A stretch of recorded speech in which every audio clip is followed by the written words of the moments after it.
Izinkan saya, Fikriah Hanifah, sebagai pembawa acara pada webinar Pendidikan Islam Anak Usia Dini Institut Ilmu Al-Quran Jakarta kali ini. Akan membacakan susunan acara pada pagi hari ini. Acara pertama, pembukaan. Acara kedua, sambutan. Acara ketiga, penyampaian materi. Dan acara terakhir, penutup. Baiklah, kita mulai acara pada pagi hari ini dengan sama-sama membaca suratul Fatihah. Al-Fatihah.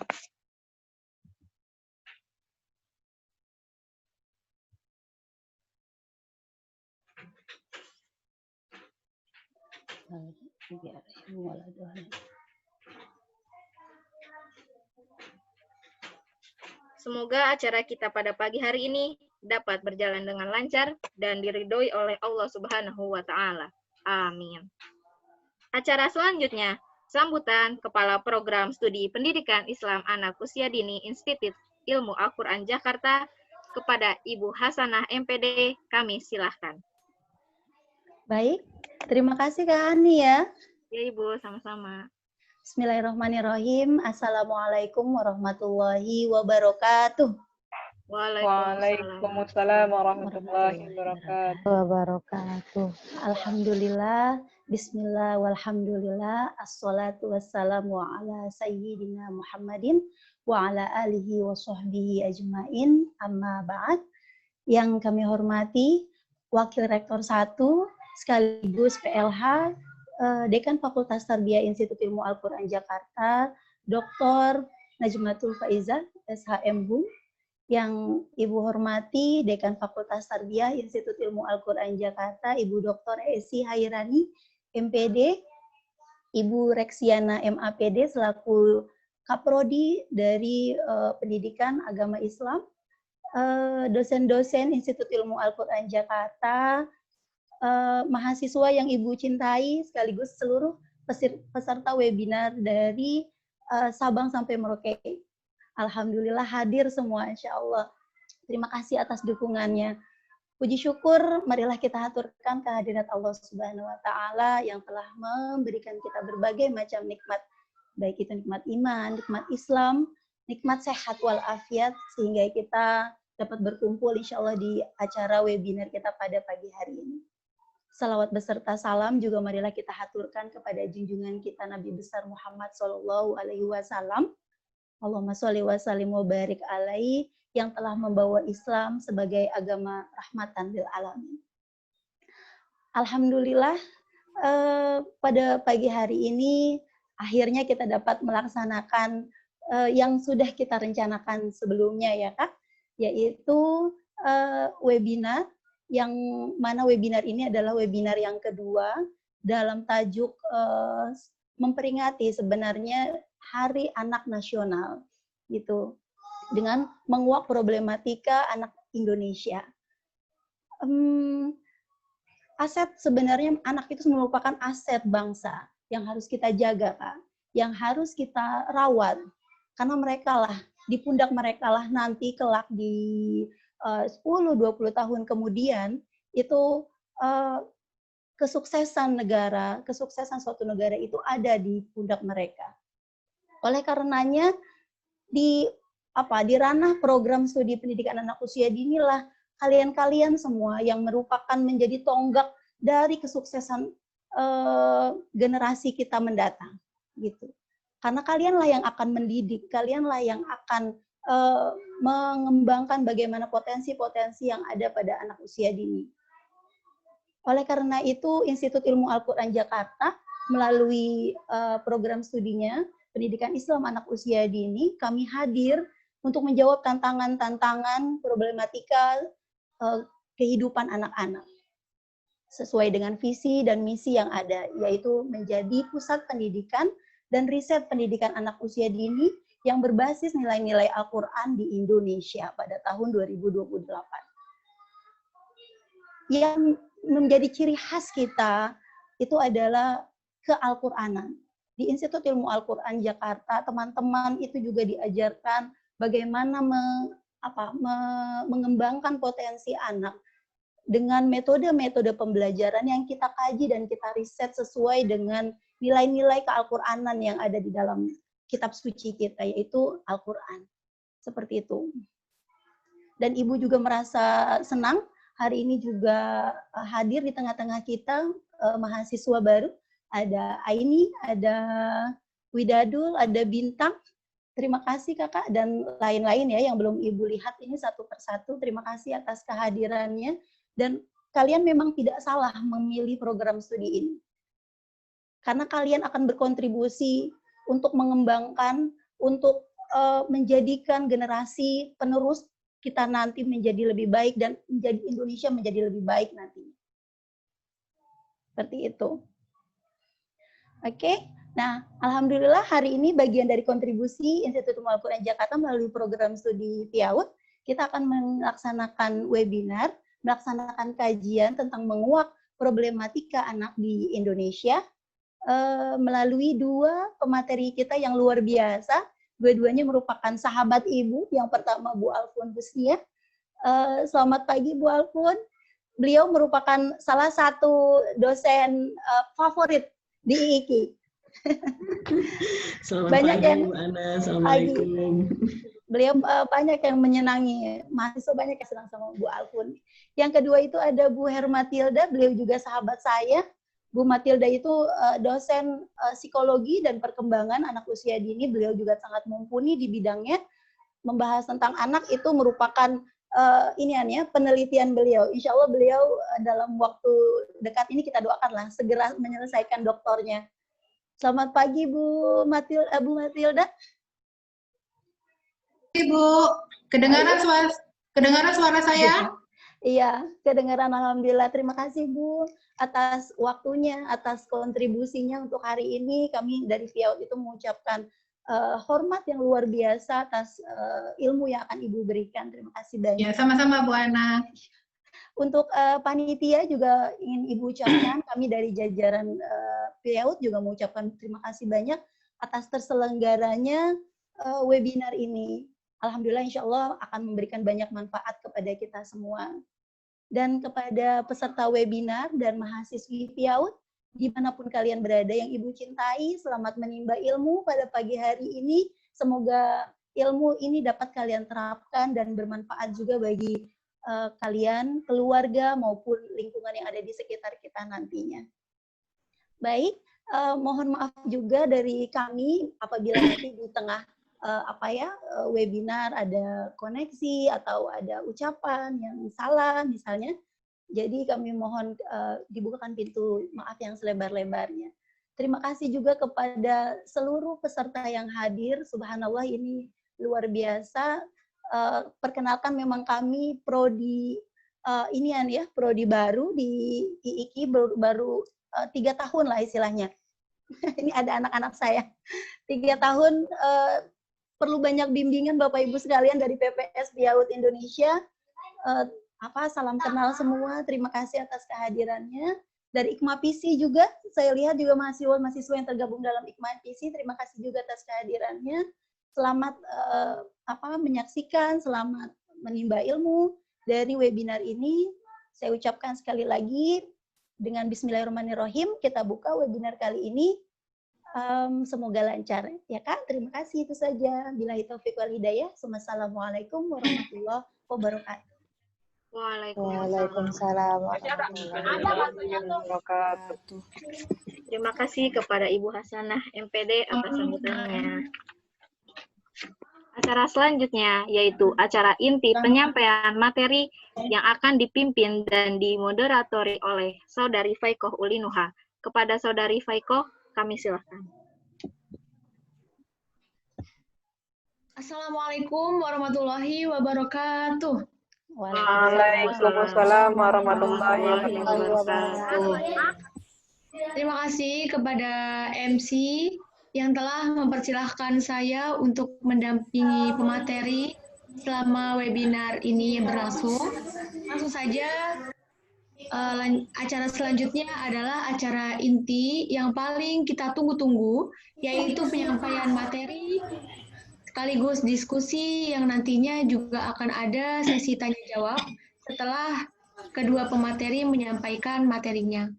Baiklah, teman-teman webinar sudah bergabung bersama kita Ibu Harmat Hilda Hasanusi, Esos MA. Assalamualaikum Ibu. Waalaikumsalam warahmatullahi wabarakatuh. Beserta Ibu Alfun Husnia, SPSI MSI. Assalamualaikum Ibu.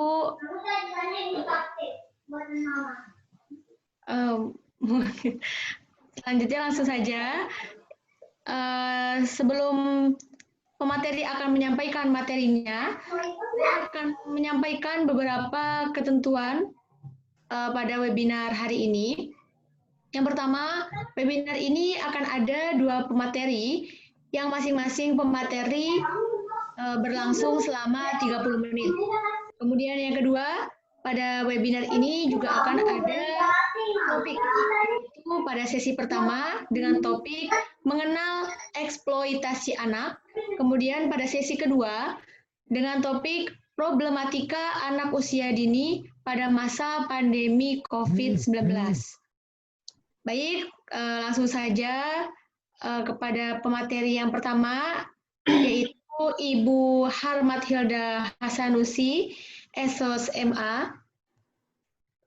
Sebelum pemateri akan menyampaikan materinya, terlebih dahulu saya akan membacakan biodata beliau. Sudah di share screen. Ya. Nama beliau adalah Harmat Hilda Hasanusi. Beliau biasa dipanggil dengan Ibu Mathilda. Beliau juga lahir pada tanggal 19 September tahun 1980. Kemudian hobi beliau itu berolahraga. Beliau juga memiliki 3 anak. Alamat rumah beliau berada di Komplek Bumi Pelita Kencana Blok A1, nomor 10 RT 001 RW 009, Pondok Cabe Pamulang. Nomor telepon beliau bisa tertera di share screen-nya itu. Kemudian ada email beliau juga, yaitu harmathilda@gmail.com. Ya, selanjutnya adalah jenjang pendidikan beliau. Dimulai dari tahun 2005, beliau mendapatkan gelar ESOS pada Public Administration di Fakultas Ilmu Sosial dan Ilmu Politik di Universitas Indonesia. Kemudian beliau juga pada tahun 2017, yaitu beliau sekolah pasca sarjana dengan jurusan Psikologi Islam, itu di UIN Syarif Hidayatullah Jakarta. Kemudian pada tahun 2018 sampai sekarang, beliau juga sedang melanjutkan jenjang pendidikan pada jurusan Psikologi Islam di UIN Syarif Hidayatullah Jakarta. Baik, selanjutnya adalah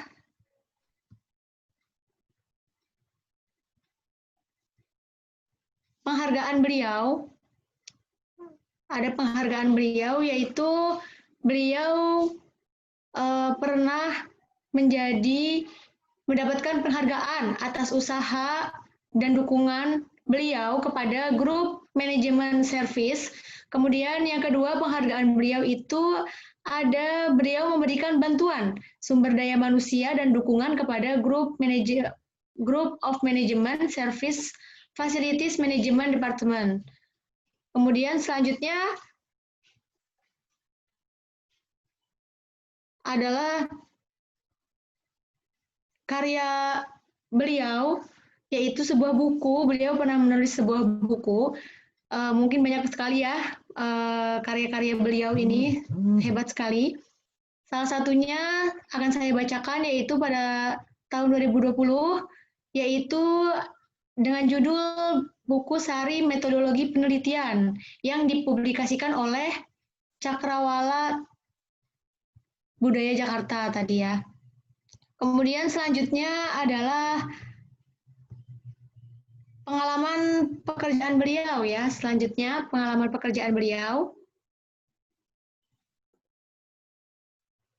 Baik, yaitu pada tahun 2006 sampai Februari 2006 sampai November 2007, beliau pernah menjadi pembimbing di Bina Nusantara Center, yaitu menjadi Office Automation Package, kemudian Manajemen Secretarial Skills, and Secretarial Skill. Kemudian pada bulan Januari tahun 2019 hingga sekarang, beliau menjadi dosen di Fakultas Tarbiyah Prodi Pendidikan Islam Anak Usia Dini, Institut Ilmu Al-Quran Jakarta, yang mana beliau mengajarkan pada mata kuliah Development Psikologi, Personality Psikologi, dan Research Metodologi. Baik, selanjutnya langsung saja kami persilahkan kepada pemateri pertama kita, yaitu Ibu Harmat Hilda Hasanusi, SOS MA. Kepada beliau, waktu dan tempat kami persilahkan. Assalamualaikum Ibu. Waalaikumsalam, Faiko. Terima kasih, Faiko. Saya senang sekali akhirnya pagi ini kita bisa berjumpa, menyelenggarakan webinar. Tapi ngomong-ngomong, suara saya jelas nggak ya? Jelas Ibu, sudah jelas. Ya. Kalau buat PowerPoint-nya, PPT-nya share dari saya atau dari pihak panitia? Mungkin dari pihak panitia, Ibu. Soalnya saya mau share, saya nggak bisa, tapi saya nggak bisa, saya bisa lihat nggak yang udah share-nya? Oh, bisa Ibu, sudah Bu, bisa. Sebentar.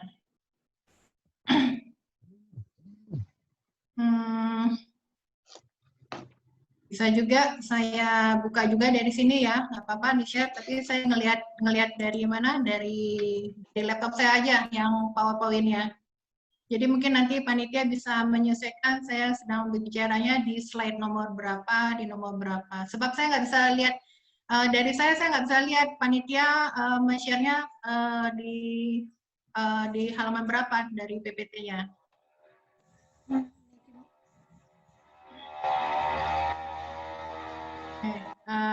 Kita mulai ya dengan Bismillahirrahmanirrahim. Alhamdulillahirrahmanirrahim. Assalamualaikum sekali lagi untuk semua peserta webinar dalam rangka Hari Anak Nasional yang diadakan oleh Program Studi Pendidikan Islam Anak Usia Dini Fakultas Tarbiyah Institut Ilmu Al-Quran. Pada hari ini saya senang sekali. Temanya kebetulan hari ini membahas tentang problematik anak Indonesia. Saya tempoh hari dikabarkan oleh panitia bahwa subtema yang akan saya bawakan, yang akan saya diskus, kita mungkin lebih enaknya berdiskus aja ya, berdiskusi, itu tentang eksploitasi anak yang tanpa disadarin oleh orang tua. Cuma karena saya ingin ruang lingkupnya lebih luas, jadi saya memberikan tema hari ini mengenai eksploitasi anak, artinya kita akan berdiskusi apa saja eksploitasi anak yang memang sengaja dilakukan oleh orang tua, ataupun eksploitasi anak yang tanpa orang tua sudah melakukannya kepada anak. Ini sedikit profil dari saya. Saya merupakan dosen psikologi perkembangan anak dan juga psikologi kepribadian. Saya juga mengajar metodologi penelitian di Fakultas Tarbiyah. Email saya bisa dilihat. Kemudian saya juga sedikit aktif di media sosial. Salah satu media sosial, mungkin teman-teman mau follow saya silahkan di IG Mami Matilda. Mami. MOMMI Matilda. Nah, hari ini ada 9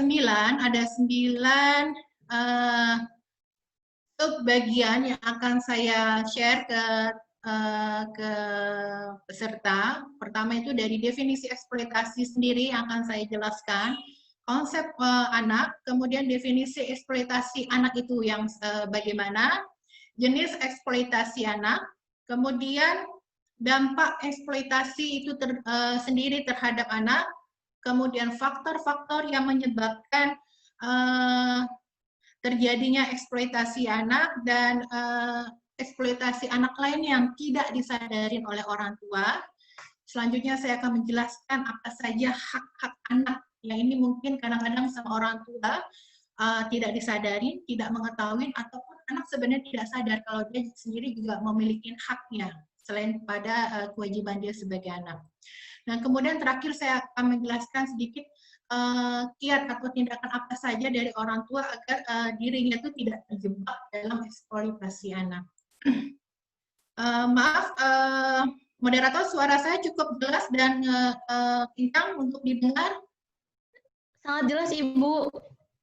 Ya, makasih. Jelas. Ya, pertama eksploitasi anak ini sebenarnya berasal dari bahasa Inggris, ya, artinya exploitation. Kalau dalam Kamus Bahasa Indonesia itu eksploitasi artinya pemanfaatan yang dilakukan untuk keuntungan sendiri. Jadi lebih kepada kita memeras orang lain untuk kepentingan kita sendiri, dan ini tentu salah satu perilaku yang tidak terpuji. Nah, kalau dalam pasal 2 ayat 1 di Undang-Undang Nomor 21 tentang eksploitasi, eksploitasi itu merupakan tindakan dengan atau tanpa persetujuan dari yang bersangkutan, dari orang atau korban tersebut yang tidak terbatas, ya, yang tidak terbatas. Jadi bukan hanya dalam eksploitasi dalam seksual, pekerjaan, ataupun pelayanan paksa, perbudakan, atau penindasan, pemanfaatan dan seksual yang tujuannya untuk memberikan keuntungan kepada si pelaku baik secara material maupun secara imaterial. Jadi memang tindakan eksploitasi ini sangat merugikan. Jadi eksploitasi ini tidak hanya berlaku pada anak ataupun kepada orang lain, tapi eksploitasi itu juga merugikan apabila dilakukan kepada sumber daya alam lainnya, ataupun eksploitasi kepada hewan, ataupun kepada manusia, itu intinya merugikan manusia dan merugikan lingkungan. Nah, kemudian saya ingin menjelaskan sedikit dulu awal, ya, dari intronya, apa sih sebenarnya konsep anak? Anak itu apa sebenarnya? Apa sih yang dimaksud dengan anak?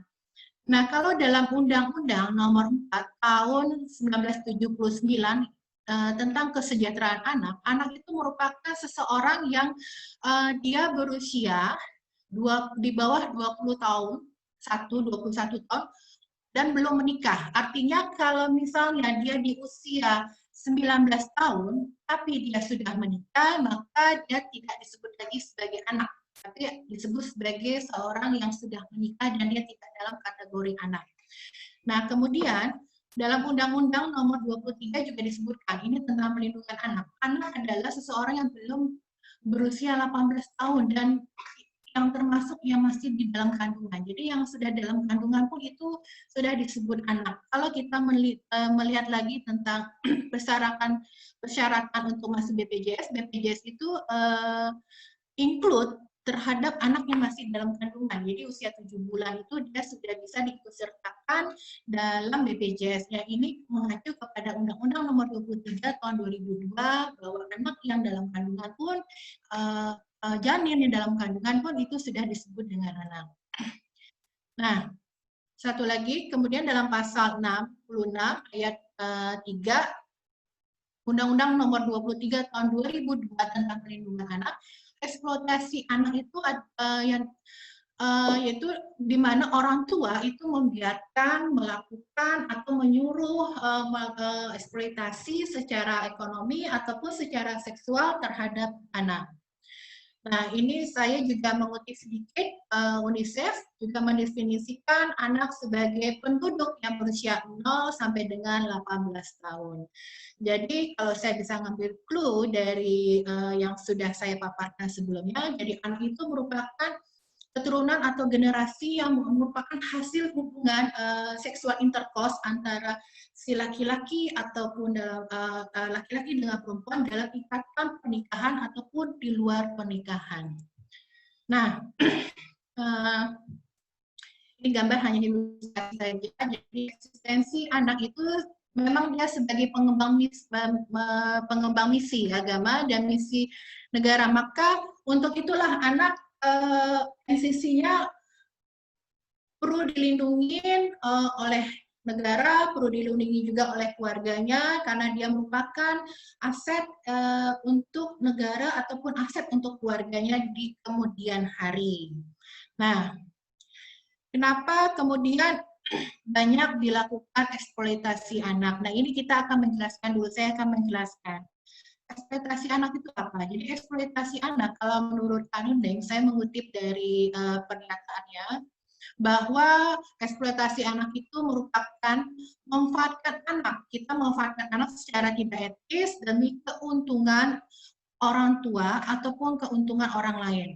Nah, kalau dari Hairul, saya juga mengutip bahwa eksploitasi anak itu secara mendasar dapat diartikan sebagai suatu kondisi di mana anak itu melakukan sesuatu untuk kepentingan orang lain dengan atau tidak adanya tekanan dari pihak lain bagi si anak untuk melakukannya. Jadi anak itu bisa kita bilang itu dia melakukan sesuatu dengan tekanan ataupun dengan tidak tekanan, dengan dia menyenangin atau dia tidak menyenanginya, tapi melebihi kapasitas dia, posisi dia sebagai anak yang seharusnya tidak boleh dilakukannya.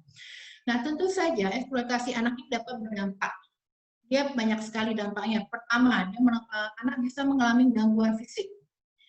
Anak yang selalu dieksploitasi, dia pasti mengalami gangguan fisiknya. Ya.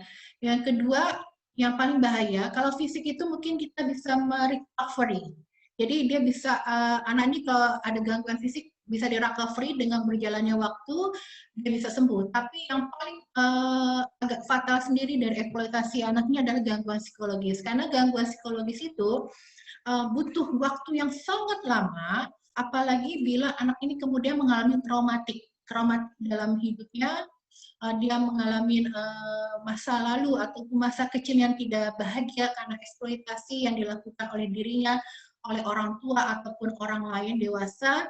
Nah, ini yang sulit dia nanti ke depannya, dia bisa menyembuhkan luka batin yang eksploitasi yang sudah dilakukan oleh orang tua pada dirinya di masa kecil, ya. Kemudian, ini saya juga sedikit mengutip, memaparkan ya, ada data tentang eksploitasi anak. Di tahun 2017 itu ada sekitar 137 kasus eksploitasi anak. Ini di tahun 2017. Nah, dia sedikit menurun di tahun 2016 ya, karena 2016 itu meningkat jadi 152 anak juga mengalami eksploitasi. Tadi malam saya juga membaca dalam suatu penelitian bahwa di tahun 2018, ini kan data yang saya tampilkan 2016 dan 2017. Tadi malam saya melihat ada penelitian bahkan di tahun 2018 itu semakin meningkat kasus eksploitasi anak. Nah, nanti saya akan paparkan. Justru pada saat bencana terjadi, itu eksploitasi anak malah semakin meningkat. Nah, ini kan menarik kan? Pada saat bencana yang terjadi, eksploitasi anak justru semakin meningkat. Nanti ini saya akan paparkan di slide berikutnya. Nah, tentu aja yang hal semacam ini pun perlu kita sadarin bahwa eksploitasi anak ini betul-betul bisa menimbulkan traumatik yang sangat dalam untuk anak. Nah, eksploitasi anak itu sendiri bisa berupa anak menjadi korban perdagangan, anak menjadi eksploitasi seks komersial, anak menjadi korban prostitusi, ataupun anak menjadi eksploitasi ekonomi. Dalam hal ini anak dipekerjakan oleh orang tua ataupun oleh orang dewasa lainnya. Nah, selanjutnya saya akan menjelaskan apa sih sebenarnya eksploitasi anak itu, apa aja sebenarnya. Kurang lebih eksploitasi anak itu ada 3. Eksploitasi fisik, eksploitasi sosial, dan eksploitasi seksual. Jadi tiga jenis eksploitasi ini yang sering terjadi pada anak. Nah, eksploitasi fisik itu misalnya menyalahgunakan tenaga anak untuk dipekerjakan demi keuntungan orang tua. Atau kita bisa melihat anak itu sengaja oleh orang tuanya untuk dipekerjakan. Misalnya anak disuruh mengamen, ataupun anak disuruh untuk meminta-minta, ataupun mengerjakan pekerjaan lainnya, misalnya anak disuruh berdagang, tapi bukan melatih dia untuk berdagang, tapi sengaja anak ini dipekerjakan untuk berdagang, membantu perekonomian orang tua. Ya, ini yang tidak boleh. Ataupun anak, saya pernah ada satu kasus yang ini saya alami sendiri. Jadi waktu 2016 ketika saya merenovasi rumah saya, itu ada bagian rumah saya yang perlu dicor. Jadi saya butuh beberapa orang untuk mengecor rumah saya. Kemudian mandor rumah saya itu minta izin, Bu, saya minta izin anak saya mau bantu ngecor gitu. Oh, saya bilang oke, karena pikiran saya anak yang akan membantunya itu di usia di atas 17 tahun lah, atau di atas 18 tahun.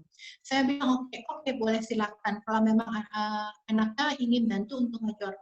Kemudian besoknya ketika itu dilakukan, saya kaget karena yang dibawa oleh salah satu tukang saya ini untuk bantu rumah saya ini, anaknya usia 11 tahun. Kemudian saya larang dan saya suruh pulang anaknya. Saya tidak mau. Karena kenapa? Ini yang kadang-kadang orang tua tidak menyadari. Kemudian saya tanya, kenapa kamu bawa anak kamu? Saya pikir anak kamu tuh usianya sudah dewasa, maksudnya sudah 18 tahun atau 19 tahun tidak masalah, saya bilang gitu. Tapi anak kamu masih 11 tahun, itu tidak boleh, saya bilang gitu. Lalu tahu jawabannya, maaf Bu, soalnya kan lumayan Bu, kalau misalnya ngecor, anak saya bisa dapat 300.000. Oh, saya kaget sekali gitu. Jadi artinya banyak sekali orang tua yang kurang memahami ataupun bersikap sedikit egois. Dia hanya memikirkan ekonomi. Kalau anak saya bisa kerja bantu saya nukang, dia bisa dapat 300.000. Tapi dia tidak memikirkan fisik anaknya itu dia harus mengangkat semen, dia harus mengaduk semen, dia harus mengangkat batu bata dan sebagainya. Itu yang tidak dipikirkan oleh orang tua. Dan memang salah satu faktor yang terbesar dalam eksploitasi anak itu adalah ekonomi. Tapi masalahnya dalam hal ini orang tua sudah melakukan eksploitasi fisik terhadap anak, yang seharusnya anak itu tidak boleh melakukan pekerjaan berat, tapi anak dipaksa untuk melakukan pekerjaan berat yang sama persis dilakukan oleh ayahnya. Nah, kemudian ada yang disebut dengan eksploitasi sosial. Jadi eksploitasi sosial itu adalah segala sesuatu yang dapat menyebabkan terhambatnya perkembangan emosional anak. Nah, ini yang kadang-kadang sering orang tua tidak sadarin.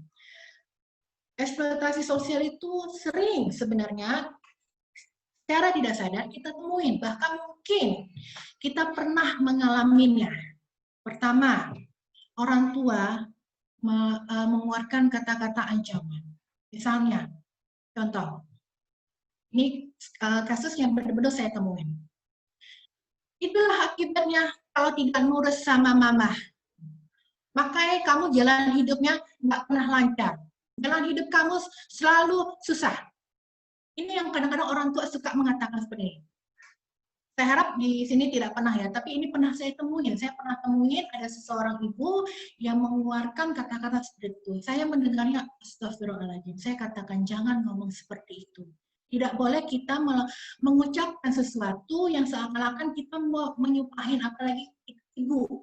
Ibu itu kalau ibu kita berucap itu takutnya malah terjadi. Yang kita sebenarnya tidak mau mengharapkan terjadi sesuatu hal kepada anak yang buruk, tapi karena kita tidak bisa menahan diri, kemudian keluarlah kata-kata ancaman. Atau misalnya gini, penghinaan, misalnya suka gini, penghinaan misalnya, dasar kamu anak bodoh, gitu. Itu udah suatu penghinaan anak. Dan anak yang tidak mengerti makna kalimat ini, yang sebenarnya hanya ungkapan kekesalan orang ibunya atau bapaknya, jadi terekam di pikiran anak dan anak menerimanya, oh kalau begitu saya ini anak yang bodoh. Jadi akan terbentuk di mindsetnya dia anak yang bodoh. Dan ini sebenarnya, ini udah termasuk dalam eksploitasi sosial yang kita lakukan terhadap anak. Padahal ucapan itu adalah doa. Atau misalnya penolakan anak, jadi anak itu tidak diakuin. Ada beberapa kasus yang kita suka dengar juga, orang tua menolak mengakuin anak. Itu juga merupakan eksploitasi sosial terhadap anak. Ini kadang-kadang banyak yang orang tua tidak menyadarinya. Ataupun orang tua tidak memperdulikan perasaan anak. Atau kemudian ada juga berperilaku negatif kepada anak. Ini juga termasuk eksploitasi sosial. Kemudian mengeluarkan kata-kata yang tidak baik yang bisa mempengaruhi perkembangan emosional anak. Saya kadang-kadang suka begini, anak saya 3, jadi saya menerapkan komunikasi yang terbuka, yang demokrasi terhadap anak-anak saya, pada tingkat anak saya, dan bahkan ini saya juga komunikasikan dengan suami saya. Saya katakan dalam rumah tangga, saya katakan pada suami saya, kita boleh marah, kita boleh kesal, kita kadang-kadang boleh berdebat, tapi jangan pernah sekali-sekali mengeluarkan kata-kata yang buruk di depan anak. Ini saya selalu menekankan kepada suami saya, karena dalam rumah tangga itu kadang kita pasti ada up and down-nya, ada yang seperti bergoyang, rumah tangga seperti itu, ada kadang-kadang kita capek, emosi tersebut, bertengkar itu, semua rumah tangga itu, tapi saya selalu menekankan, jangan pernah kita ribut, kita mengeluarkan kata-kata buruk yang anak-anak dengar, ataupun kalau misalnya sedang marah sama anak, boleh dengan suara tinggi, tapi tidak boleh dengan mengeluarkan makian. Ini saya berapa kali, karena saya menyadari banget bahwa kata-kata yang buruk yang keluar dari orang tua itu akan memberikan efek negatif terhadap anak. Anak pasti akan down. Dia akan merasa, apakah iya saya sebodoh ini? Apakah iya saya sejelek ini? Apakah iya saya seburuk yang dikatakan oleh orang tua? Jadi sebisa mungkin dihindari. Kemudian memberikan hukuman ekstrim kepada anak. Jadi kadang-kadang anak suka dimasukin ke kamar mandi. Ini pernah juga saya temuin. Anak dimasukin ke kamar mandi ataupun dikunci dari luar di kamarnya. Jangan pernah dilakukan seperti ini. Saya bahkan mengatakan juga pada suami saya, dari kami baru punya 1 anak. Boleh memarahin anak, tapi anak tidak boleh dikunci dalam kamar mandi. Kenapa? Karena efek psikologis, dia menyadari bahwa orang tua sedang marah. Ketika orang tua yang marah, kemudian dia dikunci dalam kamar mandi atau dalam kamarnya, dia akan merasa dirinya tuh lonely, sendiri, tidak ada yang memeluknya, tidak ada yang mendukungnya, kemudian itu bisa membuat traumatis pada dia. Jadi dia akan terbayang-bayang sampai besar bahwa orang tuanya, bahwa ayahnya itu pernah mengurung dia di kamar mandi. Nah, takutnya efek ini akan menimbulkan rasa benci anak ini kemudian hari kepada ayahnya ataupun kepada ibunya. Apalagi kalau sampai mengikat anak kemudian disiksa, diikat, itu tidaklah, jangan sampai seperti itu. Nah, kemudian yang ketiga, eksploitasi seksual. Ya, ini juga sering terjadi pada anak. Jadi anak itu secara tidak langsung itu dia dieksploitasi oleh orang tuanya ataupun secara sengaja orang tuanya melakukan eksploitasi seksual terhadap anak. Jadi eksploitasi seksual itu bisa berupa perlakuan tidak layak dari orang lain, ataupun misalnya melontarkan kalimat-kalimat porno kepada anak sehingga anak itu merasa malu, ataupun misalnya menggunakan figur anak untuk konsumsi pornografi. Ini juga termasuk eksploitasi anak. Atau misalnya anak itu memang sengaja diperjualbelikan dalam bisnis prostitusi, ya. Nah, makanya kadang-kadang kita juga harus menyadarin orang tua, ya. Kalau misalnya kita kadang-kadang pengen foto anak, jangan foto anak, misalnya anak lagi mandi. Itu sebenarnya secara tidak langsung kita melakukan eksploitasi seksual kepada anak. Kadang kan kita sadar foto lagi medsos, lagi booming TikTok, lagi booming lainnya vlog di YouTube segala macam. Ceritanya lagi menyorot kegiatan anak. Sebenarnya nggak ada maksud kita untuk mengeksploitasi seksual, tapi tidak sengaja kita melakukannya. Anak lagi mandi, misalnya di bathtub gitu kan, ataupun di ember, anak lagi mandi, entah anak laki atau anak perempuan, kita foto, kan, masukin ke mana, ke sosmed ataupun ke TikTok. Nah, ini sebenarnya tidak secara langsung kita juga sudah melakukan eksploitasi seksual kepada anak. Nah ini saya memberi gambaran, ada sumber dari kompas.com berita bahwa KPAI, Komisi Perlindungan Anak Indonesia itu pada saat COVID itu justru masih terjadi eksploitasi anak. Nah, jadi ya pada saat kita lagi COVID, lagi di lockdown, anak-anak tidak sekolah, kita tidak juga beraktivitas, tapi ternyata eksploitasi anak itu justru di tengah pandemi ini tetap ada dan bahkan semakin meningkat.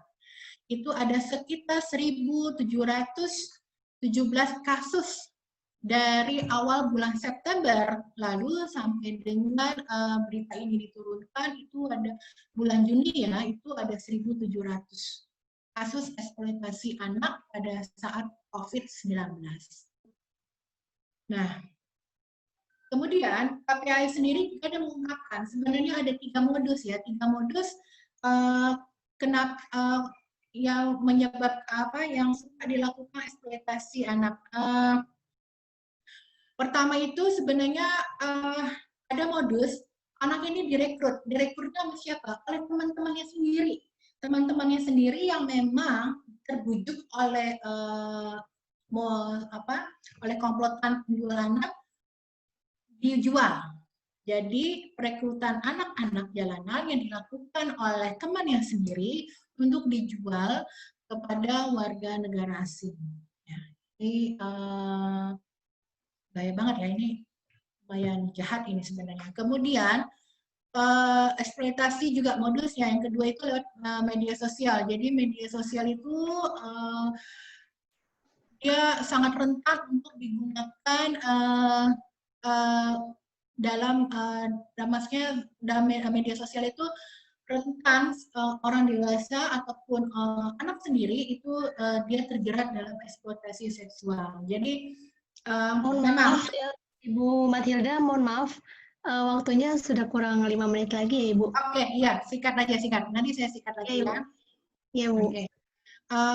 Ini ada faktor kenapa terjadinya eksploitasi. Itu pertama kemiskinan itu nomor 1, kemudian pengaruh lingkungan sosial, ada juga disfungsi ayah mencari nafkah. Disfungsi ayah mencari nafkah ini yang kemudian juga bisa memicu eksploitasi anak. Nah, kemudian rendahnya pendidikan orang tua. Rendahnya pendidikan orang tua itu juga bisa menyebabkan orang tua melakukan eksploitasi anak. Dan kemudian kekuasaan orang tua terhadap anak. Jadi kan orang tua merasa dirinya superior, jadi dia secara sengaja ataupun tidak sengaja dia melakukan eksploitasi anak. Nah ini tadi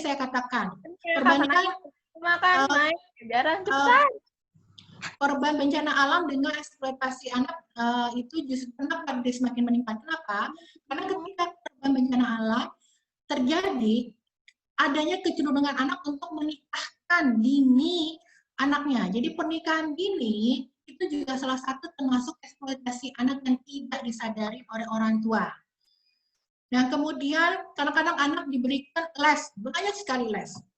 Boleh kita memberikan kegiatan ekstra untuk anak les, tapi ini tidak boleh 3 kali dari seminggu. Jadi orang tua boleh memberikan kegiatan ekstra yang bisa memancing perkembangan anak, ya otak anak, tapi tidak boleh lebih dari 3 kali. Ada anak orang tua diberikan les ini, les itu yang setiap hari dia les. Ya. Kemudian anak diminta mengikuti banyak lomba. Nah ini juga salah satu ekspektasi orang tua yang tidak sadarin. Jadi karena adanya kadang-kadang ambisi orang tua yang dia ingin anaknya menjadi nomor 1, yang anaknya selalu dipuji. Jadi anak ini diikutkan banyak lomba. Nah banyak lomba itu entah anaknya itu senang atau tidak senang, sesuai bakatnya atau tidak, ini juga termasuk eksploitasi anak. Karena kenapa? Membuat anak lelah. Kemudian kita sering sekarang nih mengikuti anak ikut casting atau jadi selebgram atau influencer cilik. Nah ini juga tanpa disadarin anak tereksploitasi dirinya oleh orang tua. Kenapa? Tanpa disadari anak itu jadi bersikap layaknya orang tua, layaknya seperti orang dewasa. Padahal sebenarnya biarkan anak itu bersikap berperilaku seperti anak-anak lainnya. Nah, tadi saya sebutkan juga ya pernikahan dini itu juga termasuk dalam eksploitasi anak yang tanpa disadari. Nah, ada beberapa hak anak, salah satunya anak itu bisa mendapatkan kebebasan, kemudian anak itu berhak untuk didengar pendapatnya, dan anak itu berhak untuk dilakukan secara manusiawi. Nah, sedikit untuk ending penutup. Nah, kemudian tindakan apa saja sih yang harus dihindari orang tua agar tidak terjebak? Pertama, hindari memberikan tugas kegiatan yang terlalu berlebihan. Kemudian jangan memperlakukan anak melampaui batas, jadi melakukan kekerasan. Kemudian kita sebagai orang tua harus menyadari bahwa fungsi orang tua itu adalah mencari uang, bukan anak. Hindari juga kompetisi dini. Jadi sedari mungkin anak hindari kompetisi dini. Kenapa? Karena itu akan membuat anak menjadi tertekan. Kemudian, ketika anak bermain handphone atau gadget lainnya harus dalam pengawasan. Kenapa? Untuk menghindari jangan sampai ada eksploitasi seksual yang tidak sengaja dilakukan. Memberikan jadwal untuk kegiatan ekstra itu maksimal 3 kali. Saya menyarankan 3 kali dalam seminggu, tidak lebih dari itu, atau 2 kali. Kemudian anak beristirahat dan menyadari bahwa anak itu bukan bekerja. Tapi anak itu memang tugasnya bukan bekerja mencari uang, tapi tugasnya dia untuk di sekolah. Nah, kemudian orang tua juga perlu menyadari bahwa anak itu merupakan amanah yang memang diberikan Tuhan untuk orang tuanya, dan orang tuanya berkewajiban untuk menjaga dan mendidiknya dengan baik dan tidak menjaminkan anak sebagai hutang. Terima kasih, itu aja mungkin bisa saya sampaikan. Saya kembalikan kepada moderator waktunya.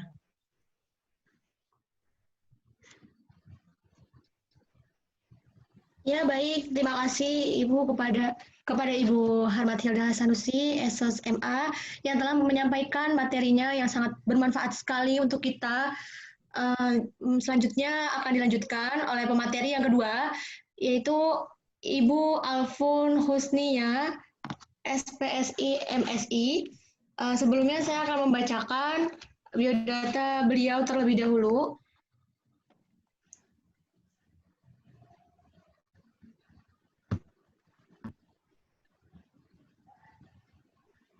Baik, nama beliau adalah Ibu Alfun Husnia. Beliau lahir di Rembang.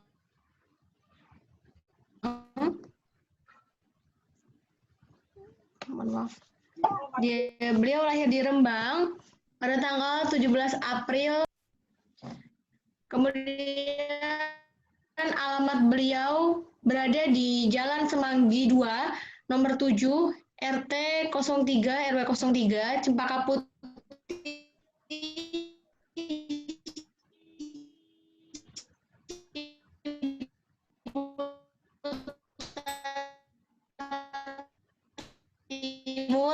Tangerang Selatan, Banten.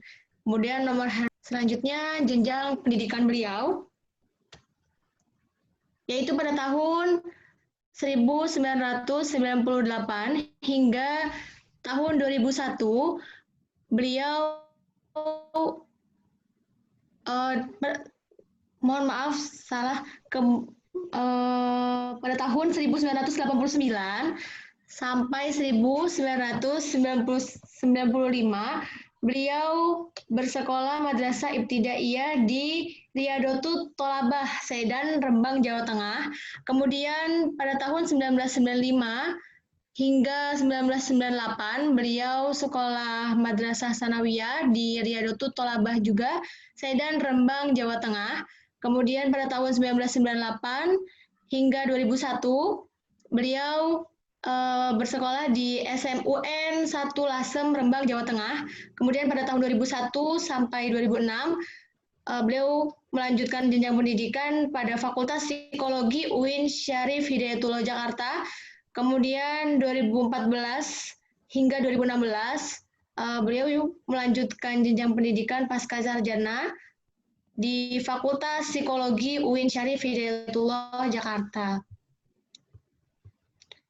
Selanjutnya riwayat pekerjaan beliau, yaitu sekarang beliau dari tahun 2016 hingga sekarang beliau menjadi dosen tetap Fakultas Tarbiyah Institut Ilmu Al-Quran Jakarta.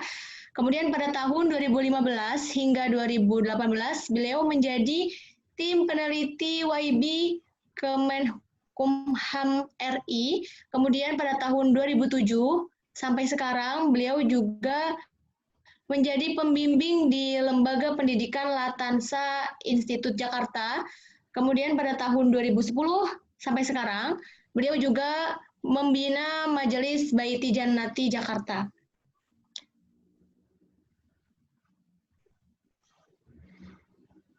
Kemudian karya beliau yang sangat banyak ini, saya akan membacakan salah satunya, yaitu beliau pernah menuliskan karya ilmiah yang berjudul Pengaruh Altruisme Terhadap Kebermaknaan Hidup Relawan Dompet Duafa Jakarta. Itulah tadi biodata dari beliau. Kemudian selanjutnya kami persilahkan kepada Ibu Alfun Husnia, SPSI MSI, waktu dan tempat kami persilahkan. Assalamualaikum Ibu. Waalaikumsalam, terima kasih Pak Iko. Ibu sama-sama. Langsung saja saya mulai ya. Mohon maaf ini Pak Iko nanti slide-nya dari admin ya, karena di saya ini tidak tersedia lagi. Ya. Baik Ibu. Langsung saja, Bismillahirrahmanirrahim. Assalamualaikum warahmatullahi wabarakatuh. Waalaikumsalam warahmatullahi wabarakatuh. Alhamdulillahirrabbilalamin wa kafa wassalatu wassalamu ala sayyidina maulana Muhammadinil Mustafa wa ala alihi wa ashabihi ahli sidqi wal wafa amma ba'du. Alhamdulillah, puji syukur kita panjatkan kehadirat Allah Subhanahu wa taala yang telah memberikan kepada kita berbagai kenikmatan, kenikmatan iman, kenikmatan Islam, dan tentu saja kenikmatan kesehatan yang sekarang ini semakin mahal harganya ya di tengah masa pandemi Covid-19. Dan juga sholawat serta salam kita panjatkan kehadirat Nabi besar Muhammad SAW yang mana atas jasa beliau kita bisa memahami atau kita bisa merasakan nikmat berada memiliki agama Islam seperti sekarang ini, dan mudah-mudahan nanti di akhirat kita masuk ke dalam golongan Nabi Muhammad dan senantiasa mendapatkan syafaatnya. Selanjutnya yang saya hormati Ibu Wakil Rektor 1, Ibu Dr. Hajah Najmatul Faizah SHM Hum, yang saya hormati Ibu Ketua Prodi, Ibu Dekan Fakultas Tarbiyah IIKI Jakarta, Ibu Esi Hairani MPD, yang saya hormati juga Ibu Kepala Prodi PAI, Ibu Reksiana MPD, dan tak lupa Ibu Hasanah sebagai Kaprodi PIAUD IIKI Jakarta, yang saya hormati juga Bapak Ibu sekalian peserta webinar pada pagi menjelang siang ini ya, dan tak lupa kepada anak-anakku mahasiswa semuanya, mahasiswa Institut Ilmu Al-Quran yang berbahagia. Nah, untuk mempersingkat waktu, nah tadi kan sudah panjang lebar dibahas oleh pemateri pertama ya, Ibu Matilda. Nah, sekarang saya mungkin pembahasannya akan lebih mengerucut ke materi yang sudah tampil di layar, yakni tentang problematika anak usia dini pada masa pandemi COVID-19. Nah, ini saya lebih mengerucut ke anak usia dininya, karena tadi sama Bu Matilda sudah dijelaskan panjang lebar mengenai permasalahan juga pada eksploitasi anak. Nah, ini lebih ke apa saja sih yang dialami oleh anak-anak usia dini pada masa pandemi COVID-19 gitu ya. Nah, untuk yang pertama yang akan saya tampilkan adalah data kekerasan yang terjadi pada anak. Nah, data ini saya ambil dari data WHO. Sebentar, saya pindah sebentar. Nggak kelihatan. Dari data WHO, UNESCO, dan UNICEF pada 2020 dalam laporan status global tentang pencegahan. Nah, ini sangat menarik sekali ya. Ternyata kekerasan maupun problematika yang dialami itu bukan hanya terjadi pada anak Indonesia saja. Yang pertama yaitu 1 miliar anak mengalami kekerasan dari total anak di seluruh dunia. Angka 1 miliar ini kan angka yang sangat banyak sekali ya, yang seharusnya tidak dialami oleh anak-anak, di mana anak-anak itu sebenarnya anak yang mestinya disayangi, anak yang mestinya mendapatkan perhatian dan dididik sebagaimana layaknya sehingga mereka bisa berkembang pesat seperti yang diharapkan. Nah, data yang kedua, sejumlah 40.150 anak usia 0 sampai 17 tahun meninggal akibat kekerasan secara global. Nah, ini baik kekerasan secara fisik tadi sudah dijelaskan. Nah, ini terdiri dari 28.160 anak laki-laki, sedangkan 11.190 anak perempuan meninggal dunia akibat kekerasan secara global. Selanjutnya yang ketiga, 3 dari 4 anak atau sekitar 300 juta anak mengalami hukuman fisik atau kekerasan psikologis yang didapati dari orang tua maupun pengasuh. Nah, di sini ironisnya yang melakukan tindak kekerasan atau yang melakukan tindak yang memunculkan problematika pada anak adalah muncul dari orang-orang yang ada terdekat si anak, yaitu orang tua, pengasuh, guru. Nah, ini mungkin bisa jadi tadi kata Bu Matilda, narasumber pertama bisa jadi tanpa kita sadari. Nah, ini sangat miris sekali ya. 3 dari 4 anak, berarti ini kan hampir 100% sendiri. Nah, selanjutnya 1/4 anak di dunia dengan usia di bawah 5 tahun yang tinggal bersama ibu menjadi korban KDRT. Ini juga miris sekali karena memang sebenarnya ibu itu adalah sosok yang mestinya paling mengayomi anak. Nah, ini tanpa kita mengabaikan mungkin apa saja yang melatar belakangi untuk terjadinya KDRT ini memerlukan pembahasan yang lebih luas gitu ya. Yang terakhir, orang dewasa yang pernah mengalami kekerasan fisik, seksual, dan psikologis saat anak-anak memiliki kemungkinan 7 kali lebih banyak untuk terlibat dalam tindakan yang sama sebagai pelaku.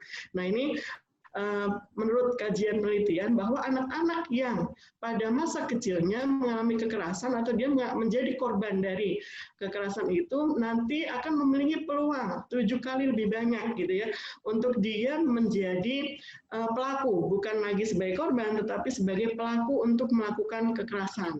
Nah, itu atau memiliki kemungkinan 30 kali lebih banyak untuk melakukan percobaan bunuh diri.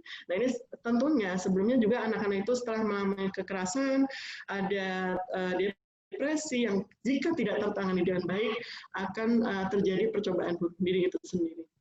Kita lanjut, ini data dari WHO, UNESCO dan UNICEF di dunia. Nah, selanjutnya adalah data dari Kementerian PPA. Bisa dilanjutkan ya, data dari Kementerian Pemberdayaan Perempuan dan Perlindungan Anak atau PPA. Di sini periode Desember 2019 sampai 17 Juli 2020 telah terjadi 3.928 anak mengalami kekerasan. Nah, ini angka yang sangat fantastis ya, belum ada 1 tahun, bahkan ini belum Desember akhir, itu berarti belum setengah tahun, itu saja sudah ada 3.928 yang diketahui atau yang dilaporkan.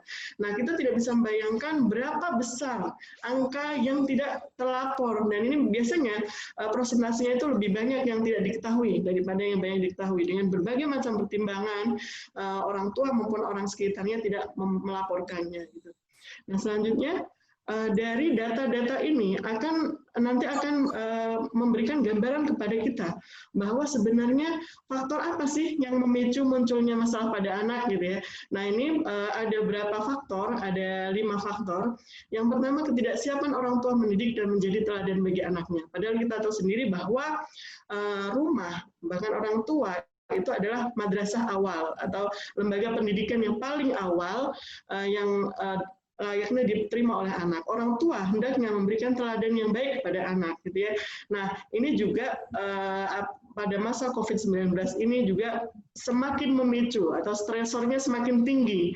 Orang tua itu merasa tidak siap, baik itu dari segi ekonomi, baik itu dari segi kondisi sosial yang ada seperti saat ini ya. Ini yang memang dampak COVID-19 ini benar-benar memporak-porandakan seluruh lini tatanan kehidupan, baik dari segi ekonomi, sosial, keluarga, interaksi, komunikasi dan sebagainya, yang ini memungkinkan atau menjadi stresor atau menjadi penyebab orang tua itu tidak bisa melakukan tugasnya sebagaimana mestinya. Yang kedua, pengabaian orang tua terhadap tanggung jawab dalam pemenuhan kebutuhan anak. Nah, ini ada beberapa macam kebutuhan anak yang mestinya dipenuhi oleh orang tua. Nanti di akhir slide akan ada kebutuhan anak yang mestinya diterima atau diberikan kepada anak. Yang ketiga, ketidakberdayaan anak, baik secara fisik maupun psikologis. Artinya ketidakberdayaan anak itu, kita tahu bahwa anak itu kan memiliki pengalaman dan memiliki pengetahuan yang masih minim. Pengalaman mereka untuk hidup atau bahkan secara fisik mereka masih awal-awal kehidupan ya. Karena definisi anak usia dini itu kalau menurut Elizabeth Harlock tuh usia sekitar 3 sampai 6 tahun. Nah, di usia ini anak belum mumpuni secara fisiknya belum kuat. Misalnya kalau misalnya mendapatkan perlakuan yang tidak sesuai atau mendapatkan kekerasan, itu mereka masih belum bisa mengimbanginya atau melawannya. Makanya di sini lemah secara fisik maupun psikologi. Psikologi juga begitu, karena dia belum memiliki banyak pengalaman hidup. Nah, selanjutnya anak itu istilahnya hanya menerima apa yang diperlakukan orang sekelilingnya terhadap dia. Selanjutnya, orang tua memiliki peran ganda, terutama pada masa pandemi, yakni sebagai pendidik maupun pendamping belajar dan pekerja. Ini lebih parah lagi ya pada masa sekarang ini, selain juga apalagi belajar lain itu ikut mendampingi belajar anaknya. Dan selanjutnya fungsi yang lain dia juga harus bekerja. Ini juga menjadi stresor, kenapa bisa memunculkan masalah pada anak. Yang terakhir adalah ketidakcakapan guru sekolah dalam mengajar di masa pandemi, seperti pengajaran online atau pemberian tugas berlebih, sehingga membuka potensi konflik orang tua dan anaknya. Untuk slide selanjutnya adalah, nah apa saja sih aspek-aspek problematika anak usia dini di masa pandemi COVID-19 ini? Nah, ini ada 4 aspek yang saya paparkan dalam webinar pagi hari ini. Yang pertama adalah aspek emosi, yang kedua aspek psikososial, yang ketiga aspek kesehatan, dan keempat aspek pendidikan. Nah, untuk yang pertama tentang aspek emosi gitu ya. Kita tahu sendiri bahwa pada masa ini segala sesuatunya terbatas, segala sesuatunya menuntut kita memang atau berbeda keadaannya dengan sebelum pandemi. Nah, ini ada berbagai macam latar belakang yang membuat anak ini memiliki dampak secara emosional. Misalnya yang pertama stres, yang kedua sensitivitasnya anak tinggi, yang ketiga temper tantrum, yang keempat anak menjadi manja atau tidak mandiri, yang terakhir anak menjadi ketakutan yang berlebihan. Mengenai stres sendiri, ini misalnya dengan kondisi seperti ini ya, ruang lingkup anak bermain dibatasin, atau misalnya kesejahteraan anak juga berkurang, orang tua juga banyak stresornya, sehingga memunculkan stres pada anak. Nah, ini sebenarnya pada pola asuh orang tua juga ikut mempengaruhi stres anak. Misalnya, karena latar belakangnya mungkin orang tua juga dari faktor ekonomi ya awalnya kemampuannya, pendapatannya cukup, sehingga masa sekarang dia pendapatannya berkurang. Ini orang tua juga memiliki tingkat stres yang tinggi yang tidak disadari juga akan berdampak kepada anak-anak. Nah, anak menjadi stres, atau pembelajaran yang di rumah, dia tidak paham dengan pelajaran, atau misalnya harus rebutan media, misalnya HP, laptop, komputer dengan kakak atau adiknya. Nah, ini yang membuat dia stres. Yang kedua, sensitivitasnya tinggi. Anak-anak ini akan lebih sensitif. Misalnya dia menginginkan sesuatu, tidak dituruti. Nah, nanti ini mudah tersinggung, mudah marah, mudah emosi, gitu ya. Nah, ini ada hubungannya dengan temper tantrum. Pada masa COVID-19 ini, temper tantrum pada anak cenderung meningkat. Temper tantrum itu apa? Yaitu gangguan pengendalian emosi anak. Dia emosinya meluap-luap. Misalnya, bukan kuota ya, dia main game misalnya ya, main game di HP baterainya habis. Nah, ini anak menjadi temper tantrum, nangis, jejeritan, guling-guling misalnya. Ini kan untuk anak usia dini. Atau misalnya berteriak-teriak dan sebagainya. Ini akan semakin meningkat. Selanjutnya anak menjadi relatif manja atau tidak mandiri. Nah, karena faktor mungkin orang tuanya masa pandemi ini intensitas di rumah lebih banyak, jadi anak lebih relatif manja, minta disuapin. Yang biasanya orang tuanya bekerja tidak disuapin karena ada orang tuanya, ada mamanya atau misalnya ibunya, dia minta disuapin. Kebutuhan-kebutuhan minta dilayani dan sebagainya. Yang terakhir adalah ketakutan yang berlebihan. Ketakutan yang berlebihan ini ketakutan dalam segala macam ya, apa dia takut tertular dan sebagainya. Faktor yang kedua adalah psikososial. Nah, psikososial ini ada macam-macam bentuknya atau macam-macam gejalanya atau latar belakangnya ya. Ada bosan tinggal di rumah, gitu. Karena memang tidak boleh kemana-mana, khawatir nanti tertular corona. Akhirnya dia semua kegiatan, semua aktivitas ada di rumah. Yang kedua, rasa takut terkena corona. Yang ketiga, rindu dengan teman-teman. Yang keempat, mengalami kekerasan, baik fisik maupun psikologis, yang tadi sudah dijelaskan panjang lebar. Yang kelima, berkurangnya kesejahteraan, akibat orang tua kehilangan pendapat. Yang terakhir, terbatasnya ruang gerak, sehingga akses bermain berkurang. Karena memang sebenarnya untuk anak-anak usia dini, kebutuhan selain fisik adalah kebutuhan psikologis. Mereka maunya itu diperhatikan, mendapatkan penghargaan atau mendapatkan kasih sayang, mendapatkan pujian dan sebagainya. Karena pada masa ini tidak terpenuhi kebutuhan itu atau berkurang ya, akhirnya menimbulkan masalah-masalah pada aspek psikososial. Lanjut. Selanjutnya adalah aspek kesehatan. Nah, ini juga sangat terdampak. Kelihatan sekali ya masalah-masalah yang timbul dari aspek kesehatan. Yang pertama, kesulitan mengakses layanan kesehatan. Misalnya anak usia dini itu mestinya dapat beberapa imunisasi atau misalnya dapat layanan-layanan kesehatan, mau ke layanan kesehatan, mau ke puskesmas, mau ke rumah sakit. Ini sekarang menjadi was-was karena kondisi seperti sekarang ini. Lalu terbatasnya makanan yang bergizi karena sebelumnya pendapatan orang tuanya lancar, akhirnya terdampak yang awalnya misalnya minum susu sehari sampai 5 kali karena untuk berhemat misalnya ya, ini bisa dibatasi dan sebagainya. Lalu rentan terhadap penyakit, lebih rentan terhadap penyakit karena memang kalau di rumah itu anak-anak mendapatkan misalnya sinar pencahayaan dari mataharinya terbatasi ya, tidak terlalu berlama-lama main di luar. Akhirnya ini rentan terhadap penyakit. Dan selanjutnya adalah 8,1% atau 7.008 kasus positif COVID-19 pada anak. Nah, ini sangat meresahkan sekali ya. Itu 8,1% dari populasi penderita COVID ini adalah anak di usia anak-anak, pendidikan anak usia dini, di anak usia dini. Yang terakhir adalah gangguan kesehatan mata, karena memang semua kebanyakan sekarang kegiatan pembelajaran juga melalui daring, sehingga intensitas anak untuk berada di depan gadget, HP, komputer ini semakin bertambah, sehingga akan mempengaruhi kesehatan mata. Gitu. Nah, selanjutnya adalah aspek pendidikan. Aspek pendidikan ini adalah keterbatasan jaringan internet akibat belajar daring. Nah, selanjutnya bagaimana cara pendidikan ini dulu ya.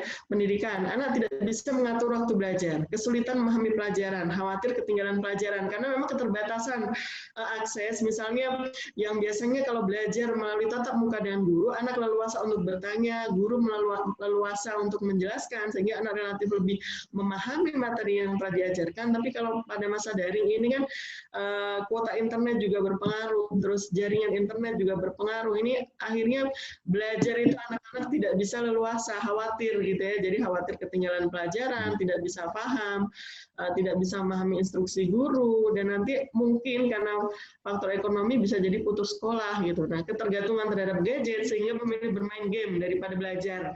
Nah, ini yang mungkin dampak negatifnya juga pembelajaran secara daring ya, sehingga anak-anak itu kadang misalnya gurunya lagi ada kegiatan sedikit, anak-anak langsung main gadgetnya, tidak dipakai untuk belajar, tapi untuk main game misalnya, atau chattingan dengan teman-temannya dan sebagainya.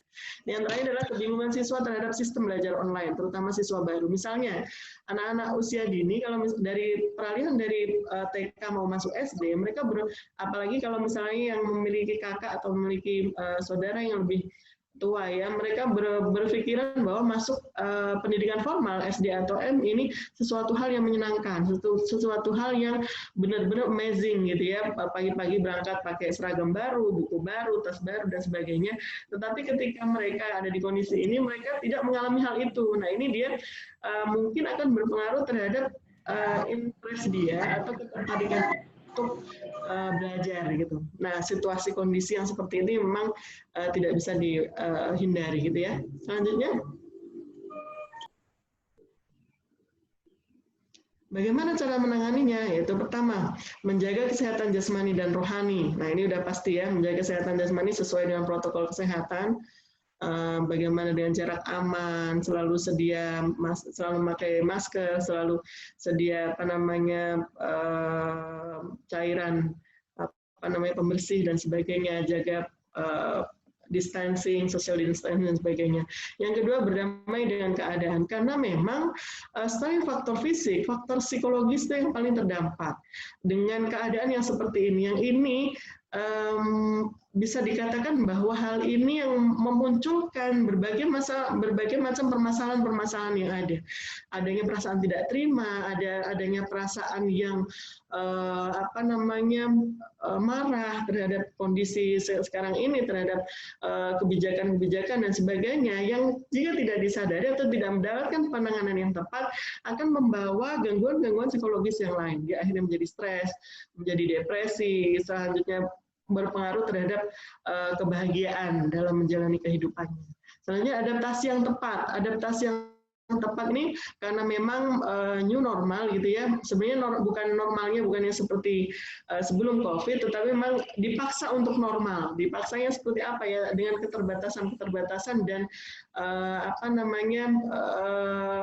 perilaku-perilaku yang memang harus dipaksa seperti itu. Ini harus beradaptasi. Misalnya pembelajaran daring atau misalnya sekarang webinar gitu ya secara daring. Nah, ini juga kita harus beradaptasi sehingga bisa merencanakan perilaku-perilaku apa yang tepat gitu, untuk menghadapi situasi sekarang ini. Yang keempat, tidak kalah pentingnya adalah rasa sabar, bahwa apa yang terjadi sekarang ini adalah sebuah musibah ya, wabah yang tidak bisa ditolak, karena ini memang udah takdir dari Allah Subhanahu wa taala untuk memberikan ujian kepada kita semua. Nah, yang kelima juga penting sekali adalah rasa syukur. Rasa syukur ini akan menjadi, menurut beberapa penelitian, bahwa perasaan bersyukur itu bukan menyerah dengan apa yang ada, tetapi perasaan bersyukur itu adalah mensyukuri atau kita berbaik sangka kepada Allah terhadap apa yang terjadi. Misalnya ada COVID-19, diambil sisi positifnya, atau positive thinking misalnya. Alhamdulillah, misalnya diambil aspek positifnya, sekarang orang tua intensitasnya lebih banyak di rumah, atau anak-anak sehat, keluarga sehat gitu ya. Jadi ini akan nanti menjadi imunitas secara alamiah badan untuk bisa menangkal berbagai penyakit. Yang terakhir ini adalah kunci yang kadang kita tidak sadari bahwa ini adalah istilahnya yang paling penting itu adalah berdoa dan mohon perlindungan Allah Subhanahu wa taala. Nah, itu untuk bagaimana cara menangani problematika. Ini sebenarnya kan untuk menangani problematika yang dialami oleh anak usia dini, ini sebenarnya tidak secara langsung dilakukan oleh anak, tetapi yang harus dilakukan oleh orang-orang yang ada di sekitar anak, terutama oleh orang tua, keluarga, pengasuh, guru, dan sebagainya. Terakhir adalah untuk bisa menjaga senantiasa kebutuhan anak terpenuhi. Apa saja sih kebutuhan anak itu? Untuk slide terakhir. Nah, ini adalah kebutuhan-kebutuhan anak ada 9. Yang pertama adalah cinta, kehangatan, kasih sayang.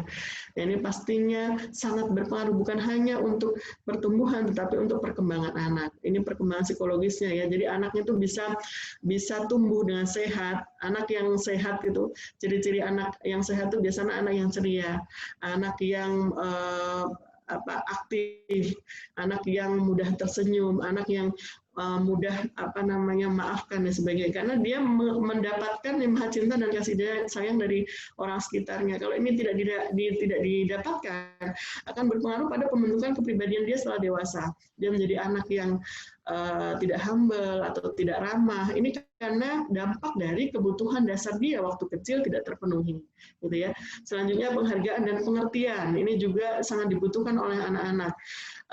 Kita jangan beranggapan bahwa memberikan penghargaan atau pengertian ini tidak mendidik anak untuk bertingkah laku secara ikhlas ya, tapi dia akan membiasakan anak untuk berperilaku positif. Misalnya contoh kecil aja, misalnya anak usia 2 atau 3 tahun membuang sampah di tempatnya. Ini harus segera kita kasih penghargaan, kita kasih pujian, karena akan membentuk mindset dia bahwa apa yang dia lakukan itu adalah sesuatu yang baik, yang nantinya akan menjadi sebuah kebiasaan. Nah, jika kebutuhan ini tidak terpenuhi, maka nanti kepribadian yang miss atau yang hilang pada saat dia dewasa, dia menjadi orang yang tidak hangat, dia tidak mudah Maaf Ibu, Bu Alfun, waktunya kurang 1 menit. Oke, terima kasih. Nah, selanjutnya ini adalah kebebasan bereksplorasi. Lalu ada pemberian aturan yang wajar dan fleksibel, kesempatan dan waktu yang lebih banyak, lingkungan dan aturan yang reguler, pujian dan dorongan, interaksi dan lingkungan. Gitu ya. Saya rasa demikian yang bisa saya sampaikan dalam webinar pada siang hari ini. Nah, waktu saya kembalikan kepada moderator. Wassalamualaikum warahmatullahi wabarakatuh. Waalaikumsalam warahmatullahi wabarakatuh.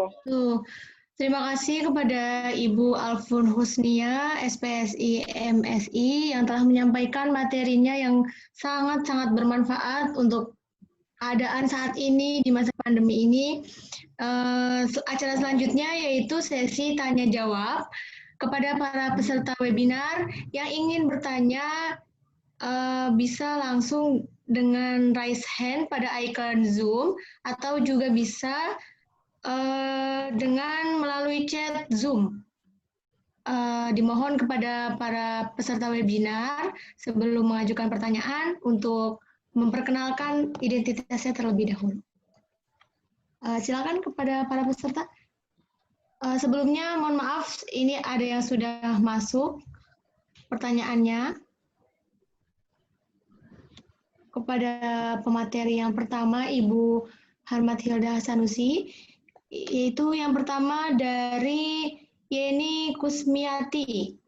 Maaf, Bu Mathilda,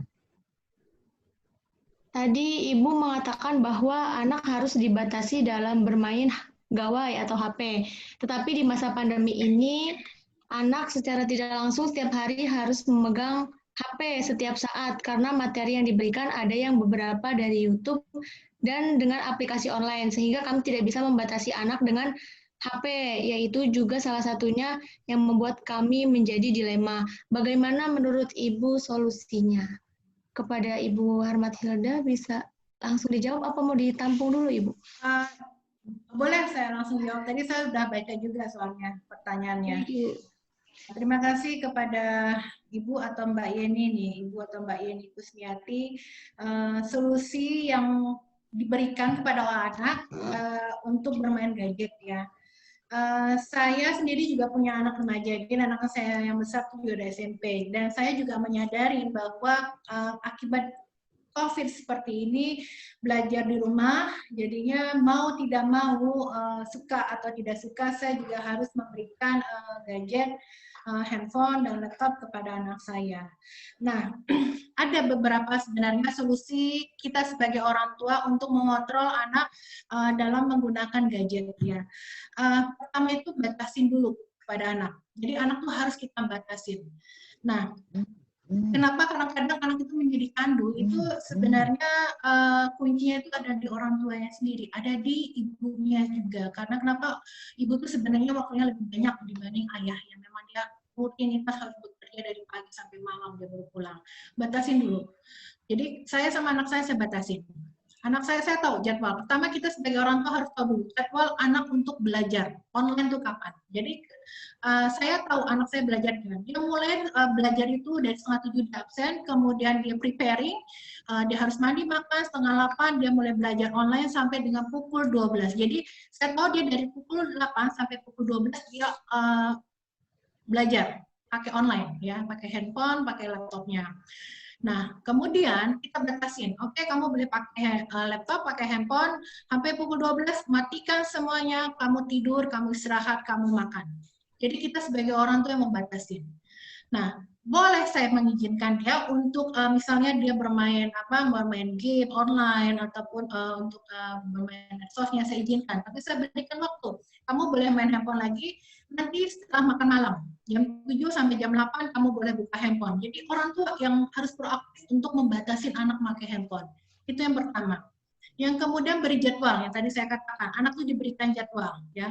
Anak dari 0 sampai 2 tahun itu tidak disarankan untuk memegang gadget. Dan ini kadang-kadang orang tua sekali lagi tidak sadar. Jadi usia anak itu setahun, 2 tahun, dia sudah diberikan gadget. Kenapa? Untuk mengalihkan perhatian anak supaya tidak rewel. Jadi orang tua tuh kadang-kadang nggak sadar, nih supaya anak nggak nangis, yaudah ini, kamu main ini, kamu nonton ini, main game ini. Itu untuk mengalihkan, sebenarnya itu tidak boleh. Nah, anak dari 2 sampai 4 tahun diperbolehkan main handphone, tapi tidak lebih dari 30 menit. 5 tahun itu tidak boleh lebih 1 jam. Jadi kitanya harus memberikan batasan dan memberikan jadwal.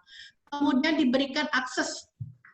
Jadi seperti YouTube, saya tahu banget YouTube itu dia ada YouTube untuk yang memang orang dewasa boleh mengaksesnya juga, untuk anak-anak bisa mengaksesnya, tapi ada YouTube Kids. Nah, ini saya menyarankan, jadi untuk orang tua yang senang memberikan YouTube tontonan kartun kepada anak untuk menginstal YouTube Kids. Jadi ada beberapa batasan yang memang kita memang harus proaktif juga di orang tuanya. Kemudian misalnya ada beberapa channel, yang saya tahu banget ada beberapa channel itu yang bisa kita setting, yang anak itu tidak bisa aksesnya. Jadi untuk buka yang untuk usia 17 atau 18 tahun atas, kita menyetingnya sendiri. Jadi memang dibutuhkan kemampuan dari orang tuanya untuk update tentang penggunaan teknologi juga. Jadi kita bisa mengaksesnya. Jadi kalau untuk tontonan yang lebih 15 tahun ke atas atau 18 tahun ke atas ini tidak boleh diakses oleh anak, dan ini memang sebenarnya bisa disetting. Yang kemudian kitanya sebagai orang tua juga harus mengajarkan kepada anak untuk menahan diri. Jadi anak dari kecil mulai kita ajarkan untuk dia menahan diri untuk tidak main handphone.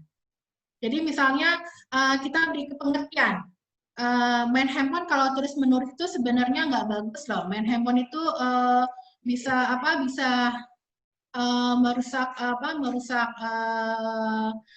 konsentrasi kamu, bisa ini, bisa itu, dan itu harus diajarkan, terus diberitahu kepada anak bahwa main gadget itu sebenarnya tidak bagus. Nah, itu bisa kita lakukan. Kemudian berikan pada anak tuh wilayah-wilayah bebas. Artinya gini, kita mengajarkan anak, kamu boleh main handphone, tapi ketika makan di meja makan kamu tidak boleh main handphone.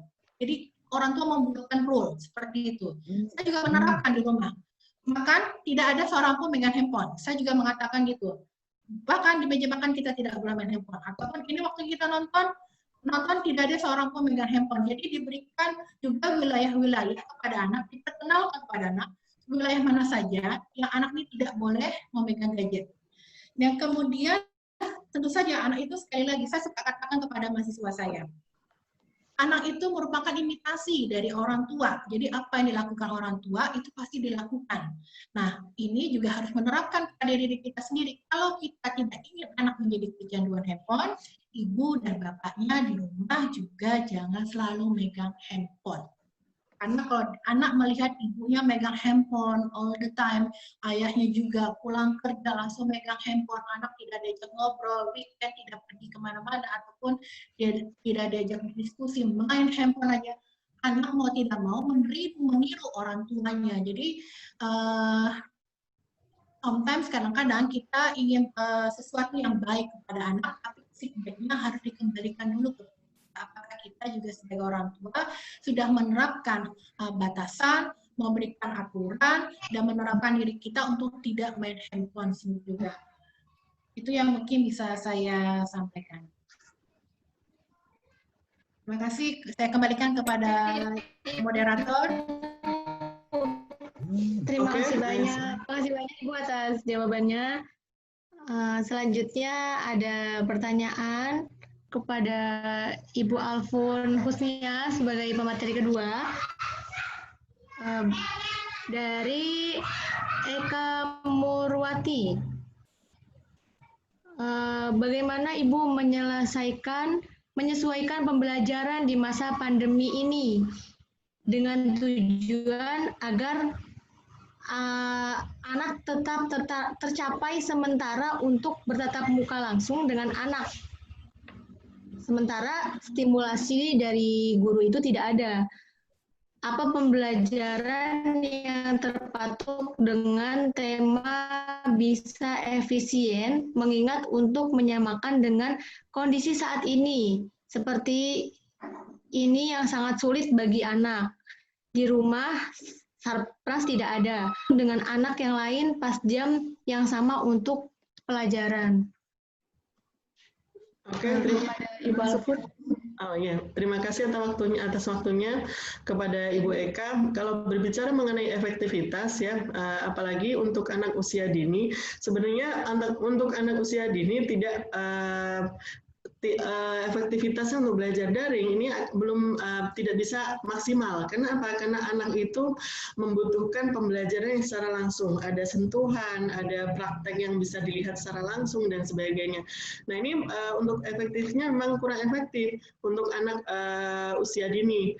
Ya, jadi bagaimana metode guru misalnya PIAUD ya? Nah, ini perlu kerjasama yang solid antara guru sekolah dengan orang tua yang ada di rumah, karena memang ini berkaitan tadi dengan pertanyaan yang ada di chat ya, saudara siapa tadi yang menanyakan bahwa pembelajaran itu kan mestinya mencakup ketiga aspek kognitif, afektif, dan psikomotorik. Nah ini untuk daring ini biasanya pembelajaran ini lebih ke kognitif. Bagaimana untuk mencapai aspek yang afektif dan psikomotoriknya? Nah ini perlu kerjasama antara guru dan orang tua. Mungkin kalau secara kognitif anak bisa dipelajari atau diberikan materi-materi, tapi untuk afektif dan psikomotorik ini harus butuh praktek. Nah, bagaimana penanaman afektif atau penanaman sikap atau penanaman nilai-nilai kepada anak ini melalui pembiasaan yang positif setiap hari ya. Peran orang tua sangat urgent di sini untuk menanamkan nilai-nilai moral, nilai-nilai agama, atau dalam hal ini aspek afektifnya ya. Bagaimana perilaku yang misalnya ketika dia belajar dibiasakan untuk mandi dulu misalnya, atau duduk yang rapi di meja belajar, atau misalnya di kursi yang tegak, jadi tidak sambil tiduran atau tidak sambil melakukan kegiatan yang lain. Ini adalah contoh-contoh kecil untuk memberikan pembelajaran atau memberikan pembelajaran secara afektif. Kalau untuk psikomotoriknya memang harus praktek ya, memang agak terhambat secara daring atau online-nya ini. Nah, selanjutnya mungkin itu dulu dari saya. Pertanyaan ada lanjutan dari Bu Matilda. Mungkin saya kasih tambahan sedikit ya, Bu Matilda tadi bagaimana pembelajaran anak-anak itu. Anak-anak itu kalau misalnya dia sudah ketergantungan dengan gadget, nah ini memang kalau untuk anak usia di atas 6 tahun ke atas, kita sudah bisa menerapkan aturan-aturan tertentu, atau misalnya memberikan nasihat. Tapi berbeda untuk anak usia dini, mereka belum mampu mengelola nasihat dengan baik atau misalnya peraturan-peraturan, karena memang menurut mereka apa yang menyenangkan maka itu yang terus dilakukan. Nah, hal yang efektif yang mungkin bisa dilakukan oleh orang tua adalah memberikan pengalihan kegiatan. Misalnya ketika dia sedang asik main gadget, nonton YouTube anak-anak dan sebagainya, berikanlah kegiatan yang menurut anak-anak itu menarik, misalnya yuk main sepeda di depan, atau misalnya kita gambar, atau misalnya kita main petak umpet, lari-larian. Anak kecil kan suka ya dengan kegiatan yang sifatnya motorik kasar, misalnya motorik halus, lari-larian, lompat-lompat. Dan ini memang harus ada kemauan yang kuat dari orang tua untuk melakukan hal itu. Karena memang kalau tidak ada kemauan dari orang tua akan susah memberikan penerapan atau peraturan-peraturan pada anak usia dini. Yang ada adalah diberikan pengalihan yang menurut mereka lebih menarik daripada bermain gadget. Nah, mungkin itu penambahan dari saya. Silakan moderator. Baik Ibu, terima kasih atas jawabannya. Pertanyaan selanjutnya dari Iredo Fani Reza dari UIN Raden Fatah Palembang. Saya tertarik dengan penjelasan Bu Mathilda tadi, bahwa kita bisa jadi telah melakukan eksploitasi terhadap anak tanpa disadari. Saya sering upload foto anak. Apakah termasuk eksploitasi anak ya, Bu? Terus bagaimana kriteria yang tidak disadari oleh orang tua? Kepada Bu Alfun juga boleh menjawab. Kepada siapa Ibu? Mau menjawab terlebih dahulu? Siapa? Bu Mathilda. Ini soalnya pertanyaan dari Bapak atau Mas Iredo ini agak bingung. Saya juga bingung. Ini ditujukan kepada saya atau ditujukan kepada Bu Alfun? Diminta untuk menjawab berdua kali nih Bu Alfun. Iya Bu, mungkin Bu. Mungkin seperti itu Bu. Oke, saya respon dulu, kemudian mungkin bisa Bu Alfun nanti menyambung ya. Menurut saya sejauh kita posting, karena gini, mau tidak mau, suka tidak suka, pasti kita tuh ada kalanya kita mau posting foto anak gitu ya, itu pasti ada. Saya juga pun melakukannya. Seperti yang saya sampaikan sebelumnya, tidak apa-apa, boleh juga kita mau posting foto anak ataupun foto pasangan kita atau siapa aja gitu ya di keluarga kita, asal jangan diusahakan tidak mengekspos bagian-bagian dari tubuh anak. Misalnya yang tadi saya sampaikan, tidak anak tuh sengaja difoto tapi dia misalnya di dalam kamar mandi ataupun dia misalnya sedang pakai handuk, itu jangan diupayakan tidak seperti itu. Tapi kalau memang kita posting anak, kita lagi makan bersama ataupun lagi jalan-jalan foto anak, itu ya juga tidak masalah. Itu tidak termasuk bagian dari eksploitasi anak. Sejauh yang kita posting foto dalam media sosial itu masih mengikuti norma-norma kesopanan pada layaknya. Nah, kemudian saya ingin melanjutin. Kemudian ini ada pertanyaan juga. Saya langsung melanjutin pertanyaan dari Bapak Ahmad Yasser ya. Bu, bagaimana Bu ketika anak ikut lomba, misalnya mewarnai, melomba, terus sudah gitu anaknya sendiri yang rajin mengupload foto tersebut di YouTube, ya, kemudian dia mendapatkan uang, terus kemudian orang tuanya senang, malah ketagihan. Nah, masalahnya ini ketagihan ini konteksnya ditujukan teknisnya kemana? Apakah ketagihan itu kepada orang tuanya, yang akhirnya orang tuanya dapat tambahan uang, ataupun ketagihan itu anak yang senang akhirnya mendapatkan uang? Untuk lomba boleh, tapi sekali lagi saya menerapkan, jangan diusahakan anak itu tidak lelah.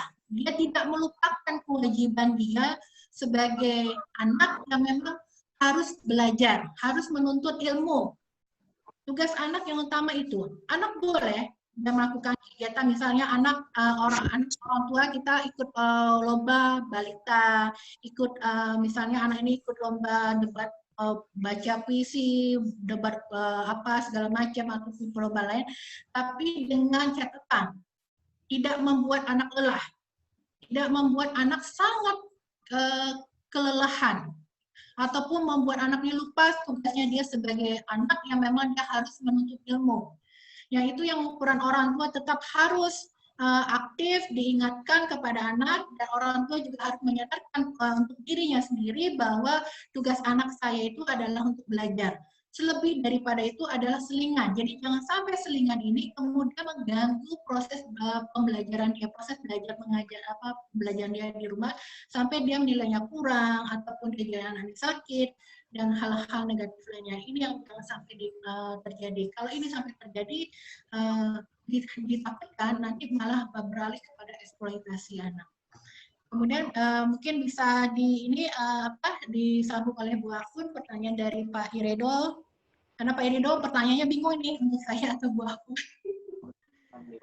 Baik, saya menambahkan sedikit dari Bu Matilda ya, benar sekali bahwa di sini, nah, memang kebanyakan sekarang kan memang zamannya musim TikTok atau misalnya upload di Facebook, di IG ini menjadi sebuah kebanggaan atau menjadi sebuah kesenangan sendiri bagi orang tua.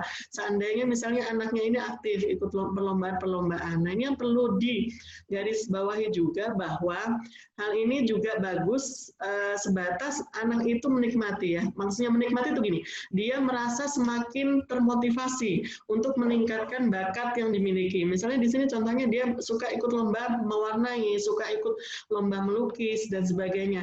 Tetapi hal yang penting juga diperhatikan oleh orang tua adalah menjaga kesehatan psikologisnya. Jangan sampai anak walaupun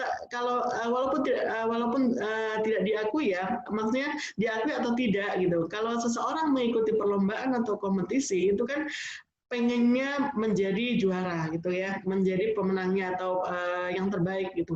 Nah, ini yang harus diwaspadai adalah ketika si anak itu sering mengikuti berbagai macam perlombaan sedangkan dia tidak mendapatkan apa yang dia inginkan, misalnya tidak menjadi juara 1, 2, 3 dan harapan.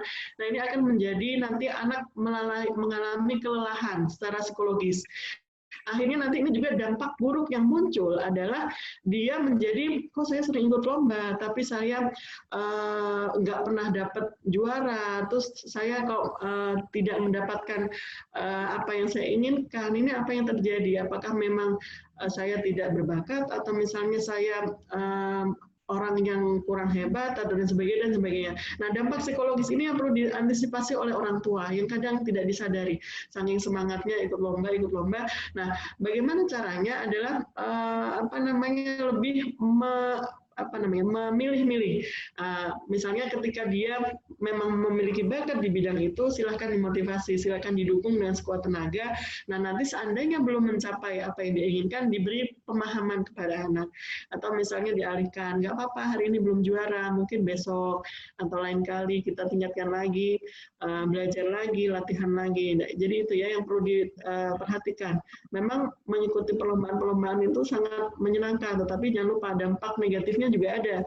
Nanti anak kelelahan seandainya dia belum pernah mendapatkan juara. Akhirnya mengimage-kan dirinya sendiri bahwa itu dia tidak jago, dia tidak hebat dan sebagainya. Mungkin itu tambahan yang bisa saya berikan.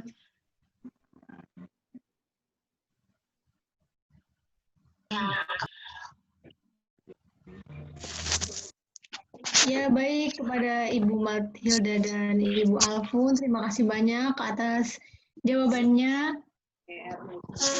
Baik, satu pertanyaan lagi ya, karena waktu sudah mau habis. Jadi satu pertanyaan lagi dari Penny Handayani dari Psikologi Unika Atma Jaya. Pertanyaan dari Mbak Penny, namanya tadi sudah dijawab oleh Bu Afun yang tadi. Ya, mungkin bisa beralih. Ya, Bu Afun ya tadi udah sekalian menjawab kan ya. Mungkin bisa beralih ke pertanyaannya Mbak Elvi Dayanti. Elvi Dayanti, jadi bagaimana masukan dari narasumber sistem belajar mengajar, intinya kalau saya menangkap ini sistem mengajar yang lebih menarik, yang intinya yang anak tidak menimbulkan masalah baru dan anak juga tidak stres. Kalau kurang lebih seperti itu kalau saya menangkap ya, ini pertanyaannya soalnya agak banyak. Artinya gini, memang mau nggak mau ya dengan pandemi ini kita harus belajar online dan harus ada awalnya memang kerjasama yang baik itu dari guru dan orang tua itu harus ada. Kenapa guru itu harus ada kerjasama dengan orang tuanya? Kenapa? Karena pada ujung tombaknya itu ada di orang tua. Jadi pembelajaran daring ini bisa menyenangkan untuk si anak itu dari ujung tombaknya dulu dari orang tua. paling tidak orang tuanya harus mau dulu, harus mau terlibat dalam sisi belajar daring ini. Suka nggak suka, harus orang tua itu terlibat. Kenapa? Karena kalau misalnya cuma diserahkan ke anak-anak, coba ini kamu kerjakan, gurunya kerjakan ini, sudah ya, mama mau masak dulu, mau ini dulu. Oh, anak itu pasti stres banget. Kenapa? Karena dia merasa dia tidak ada bimbingan, karena dia harus belajar di rumah, tidak ada bimbingan. Yang harus membimbing dia itu di rumah itu ada orang tuanya. Mau nggak mau kita menjadi guru dadakan juga. Jangankan saya ya, maksudnya saya dengan background pendidik aja, saya kadang-kadang juga merasa stres juga ngajarin anak saya di rumah gitu. Apalagi bagi mereka yang tidak ada background sebagai seorang pendidik, itu juga tingkat stresnya lebih tinggi sebenarnya. Cuma mau tidak mau dalam kondisi seperti ini yang harus dilakukan orang tua, dia harus bisa berdamai dengan kondisi yang ada. Itu yang satu, dia harus bisa berdamai dulu dengan kondisi yang ada. Memang pandemi, mau tidak mau saya harus mengajarkan anak, saya harus merendam emosi saya harus menekan stres saya sendiri karena harus ngajarin anak. Nah, kalau itu sudah kita, orang tua ini kita sudah bisa berdamai dengan kondisi seperti ini, baru kita kemudian bisa memberikan pandangan yang baik kepada anak. Kita bisa membrainwash mereka. Nah, sebenarnya belajar di rumah itu menyenangkan loh. Kamu kalau lapar, kamu bisa makan dulu. Kamu kalau lapar, kamu bisa tiduran dulu. Kamu kalau lelah, ya sudah, kamu stop gitu. Kalau di sekolahan, kamu kan kalau lapar nggak bisa ke kantin. Nah, itu dengan orang tua sudah berdamai, dia bisa meredam, kemudian bisa memberikan pandangan yang positif pada anak. Bahwa belajar online itu sebenarnya tidak buruk banget loh. Belajar online itu juga sebenarnya jauh lebih menyenangkan. Pada saatnya nanti kamu pasti juga akan belajar sekolah pada saat pandemi sudah lewat. Jadi, dan yang ketiga, kalau ingin belajar online di rumah menyenangkan untuk anak juga ya, orang tua mesti ramah. Sekesal apapun, meskipun capek banget, saya juga menyadari, saya udah capek banget kadang-kadang ya, anak saya mesti ajarin juga gitu kan, tetap ramah sama anak.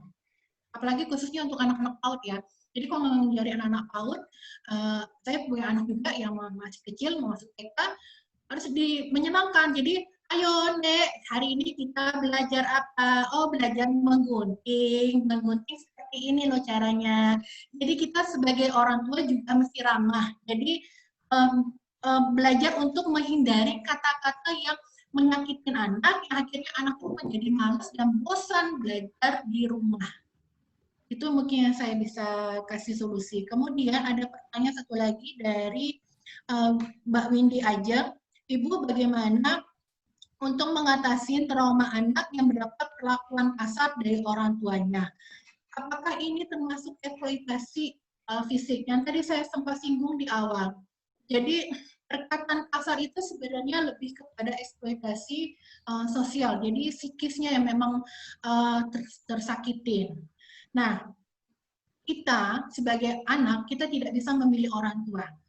Kita tidak bisa memilih orang tua kita masih si A, si B gitu. Kita tidak bisa memilih. Ini adalah takdir yang diberikan oleh Allah, kita menjadi anaknya siapa.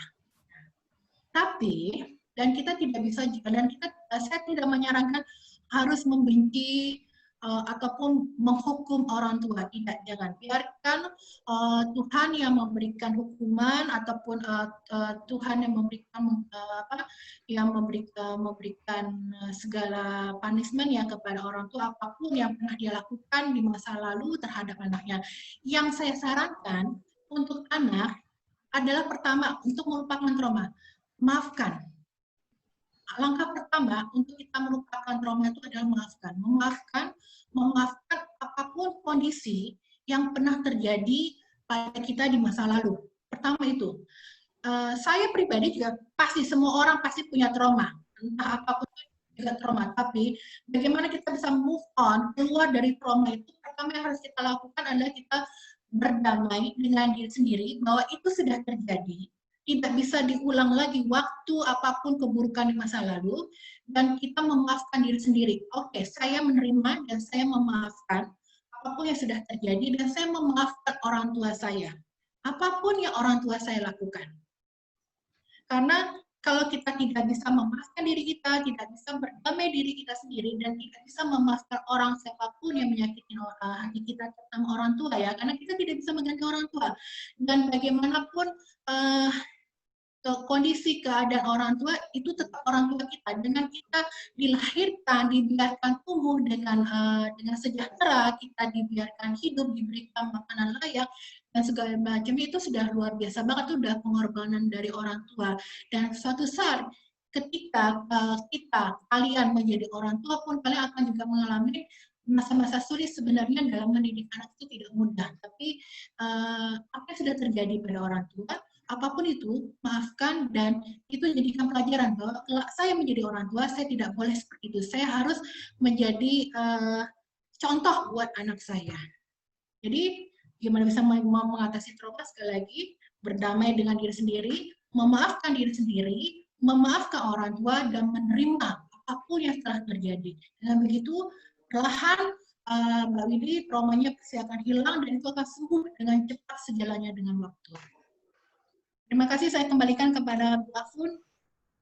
Terima kasih, moderator. Tambahin sedikit ya. Seandainya bagaimana kalau traumatik ini terjadi pada anak-anak, apalagi anak usia dini misalnya, anak-anak yang sekarang ini kita tahu sendiri di berbagai pemberitaan media elektronik ya, anak-anak yang mendapatkan perlakuan yang kasar dari orang tuanya. Misalnya kasus terbaru misalnya anak yang dihukum oleh orang tuanya, ditarik rambutnya di ini gara-gara jemuran misalnya.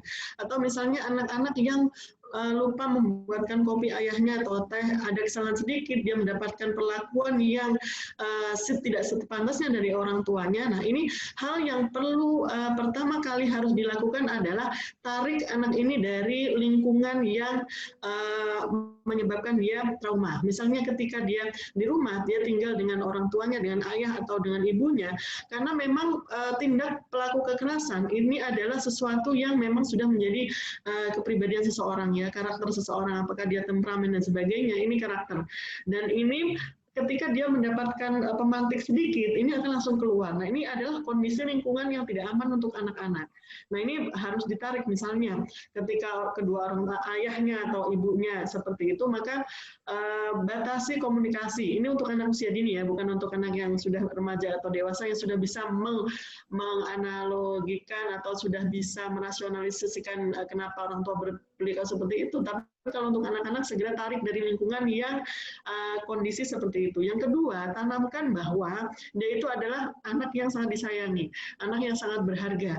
Ditanamkan pemikiran dalam pribadi si anak itu bahwa dia adalah anak yang patut untuk disayangi, anak yang sangat berharga, yang harus diberikan kasih sayang dan sebagainya. Sehingga dia itu tidak merasa bahwa orang tuanya melakukan hal itu apa karena orang tua tidak sayang kepada saya, atau misalnya tidak menerima saya dan sebagainya. Nah, ini harus ditanamkan pemikiran bahwa anak itu disayangi oleh siapapun, oleh ayahnya, oleh ibunya, bahkan oleh neneknya, ya, oleh saudara-saudaranya dan sebagainya. Mungkin itu tambahan sedikit dari saya, Bu Matilia dan Bu Moderator. Dan tambah sedikit, makanya nanti di Fakultas Tarbiyah Prodi IIKI ini ada berbagai macam mata kuliah yang memang memberikan pemahaman kepada mahasiswa bagaimana. Ada mata kuliah psikologi perkembangan anak, psikologi kepribadian anak, ada lagi psikologi pendidikan dan sebagainya, yang ini akan memberikan pemahaman kepada mahasiswa PIAUD yang nantinya akan menjadi guru, bagaimana mestinya menyikapi anak, apa aja problematika yang dihadapi anak. Nah, ini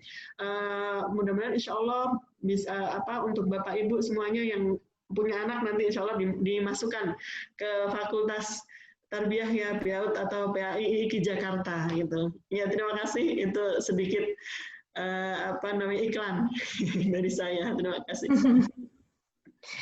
Baik, terima kasih banyak kepada pemateri kita yang sangat luar biasa ini, kepada Ibu Harmat Hilda dan Ibu Alfun. Terima kasih banyak Ibu atas materi dan jawabannya.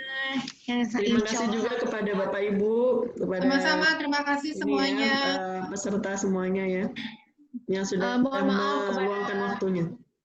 Iya, mohon maaf kepada para peserta jika ada yang belum terjawab. Pertanyaannya nanti bisa dilanjutkan di WhatsApp grup ya. Jadi nanti kita akan ada door prize, yaitu door prize-nya dengan cara mengupload di IG Story, ya, yaitu dengan membuat kesimpulan webinar, kemudian manfaat yang kalian dapat dari webinar, kemudian quotes seputar tema, pengalaman pribadi yang berhubungan dengan tema webinar. Nanti akan dinilai oleh panitia, ya, panitia webinar. Ya, baik. Alhamdulillahirrabbilalamin. Tiba saatnya di penghujung acara, sebelum kita tutup, saya akan memberikan kesimpulan pada webinar hari ini, yaitu kesimpulan dari topik mengenal eksploitasi anak, yaitu jadi eksploitasi anak itu adalah memanfaatkan anak secara tidak etis demi kebaikan atau keuntungan orang tua maupun orang lain. Nah, eksploitasi anak itu terdiri menjadi 3, ada fisik, sosial, dan seksual. Kemudian cara menghindari untuk terjadinya eksploitasi pada anak, yaitu hindari kegiatan yang berlebihan. Orang tua harus menyadari bahwa anak bukanlah penghasil uang atau untuk dipekerjakan. Kemudian juga harus tidak bermain handphone dengan berlebihan. Kemudian kesimpulan dari topik problematika anak usia dini pada masa pandemi COVID-19, yaitu ada 4 problematika. Yang pertama emosi, kedua psikososial, yang ketiga kesehatan, yang keempat pendidikan. Nah, cara menanganinya yaitu dengan sabar, bersyukur, berdoa, memohon perlindungan kepada Allah, kemudian adaptasi yang tepat, dan menjaga kesehatan jasmani dan rohani. Yang terakhir juga harus memenuhi kebutuhan anak. Demikian dari saya. Terima kasih banyak kepada Mbak, mohon maaf, Mbak moderator. Ya. Saya ingin ada ini di chat saya baca, Ibu bagaimana yang tidak masuk WAG, apakah gimana caranya ngirim dapat sertifikat dan materi? Ini ada pertanyaan dari Saudara Jiat. Mungkin di WAG-nya ini udah overload kali ya, jadi ada beberapa yang nggak bisa gabung di WAG, langsung masuk di chat. Gimana kepada Pak Panitia? Nampaknya ada beberapa yang tidak masuk di grup WAG, tapi dia masuk di live chat. Dia menanyakan sertifikatnya gimana, kemudian dia menanyakan materi nanti dibagikan di mana Mbak Faiko? Iya, Bu Matilda, tadi sudah koordinasi dengan panitia, jadi CP-nya sudah saya kirimkan lewat Zoom chat. Jadi silakan japri ke contact person yang ada yang tadi baru dikirimkan. Jadi nanti akan dimasukkan ke dalam grup tersebut untuk sertifikat dan materi. Ya, kalau gitu terima kasih Bu Ana atas responnya. Ya. Terima kasih sekali lagi ya untuk untuk Iki, kepada Bu Ana, kepada panitianya. Terima kasih. Alhamdulillah kita bisa selesai juga webinarnya hari ini. Terima kasih buat Pak Iredo dari UIN Palembang, teman saya nih, sahabat saya.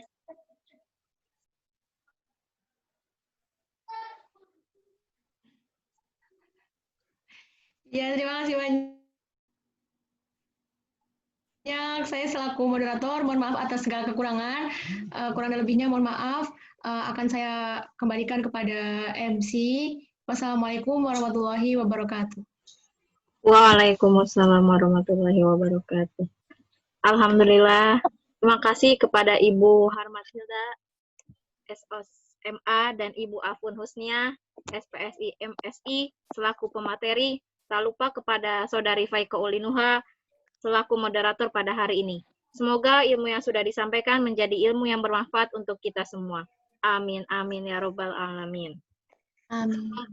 Sebelum penutup, kita adakan sesi perfotoan. Diharapkan teman-teman semua untuk menyalakan kameranya sebentar dan mencari posisi yang nyaman dan merapikan kerudungnya. Diharapkan teman-teman semua untuk menyalakan kameranya.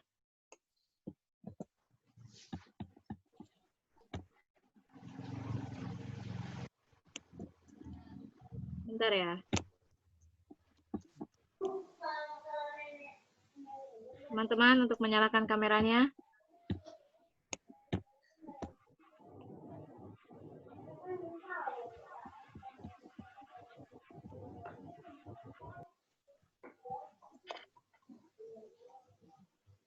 Ya.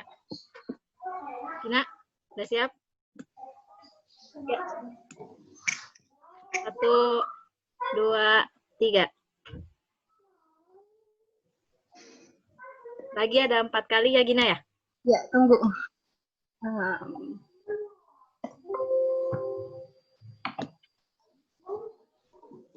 Dah.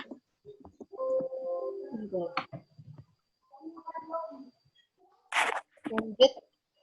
Lagi. 1, 2, 3.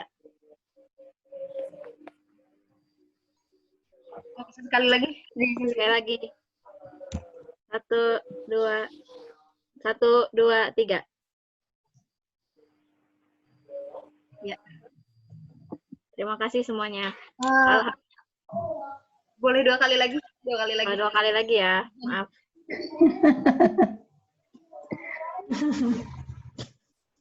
Teman-teman yang belum dihidupin Kameranya. silahkan.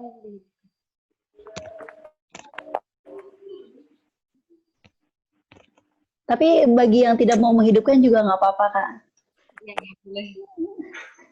Ada namanya. Baik, Bu. Udah siap, Gen? Ya, 1, 1, 2, 3.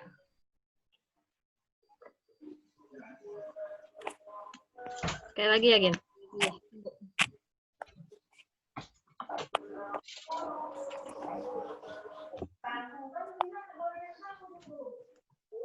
Sekali lagi apa udah, Gen? Sekali lagi. Sekali lagi ya, teman-teman. Maaf. 1, 2, 3. Terima kasih, Gina. Baiklah, hadirin peserta webinar Pendidikan Islam Anak Usia Dini Institut Ilmu Al-Quran Jakarta. Alhamdulillah, kita sampai ke penghujung acara, yaitu penutup. Mari sama-sama kita tutup acara kita pada hari ini dengan membaca lafaz hamdalah. Alhamdulillahirrahmanirrahim.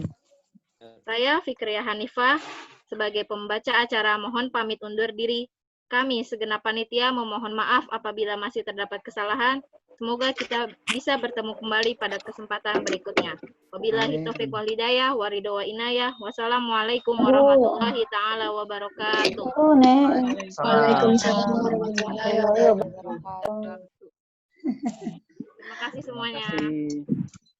Oke, semuanya. Bu Alfun, Bu Matilda, makasih banyak. Terima kasih, Bu.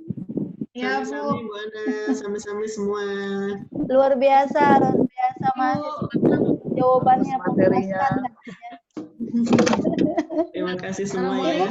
Bu Matilda, Bu Alfun, nanti apakah bersedia kita masukkan ke ini ya, ke grup sama-sama peserta. Jadi ada beberapa Silakan. pertanyaan memang Iya, yang silakan. dijawab.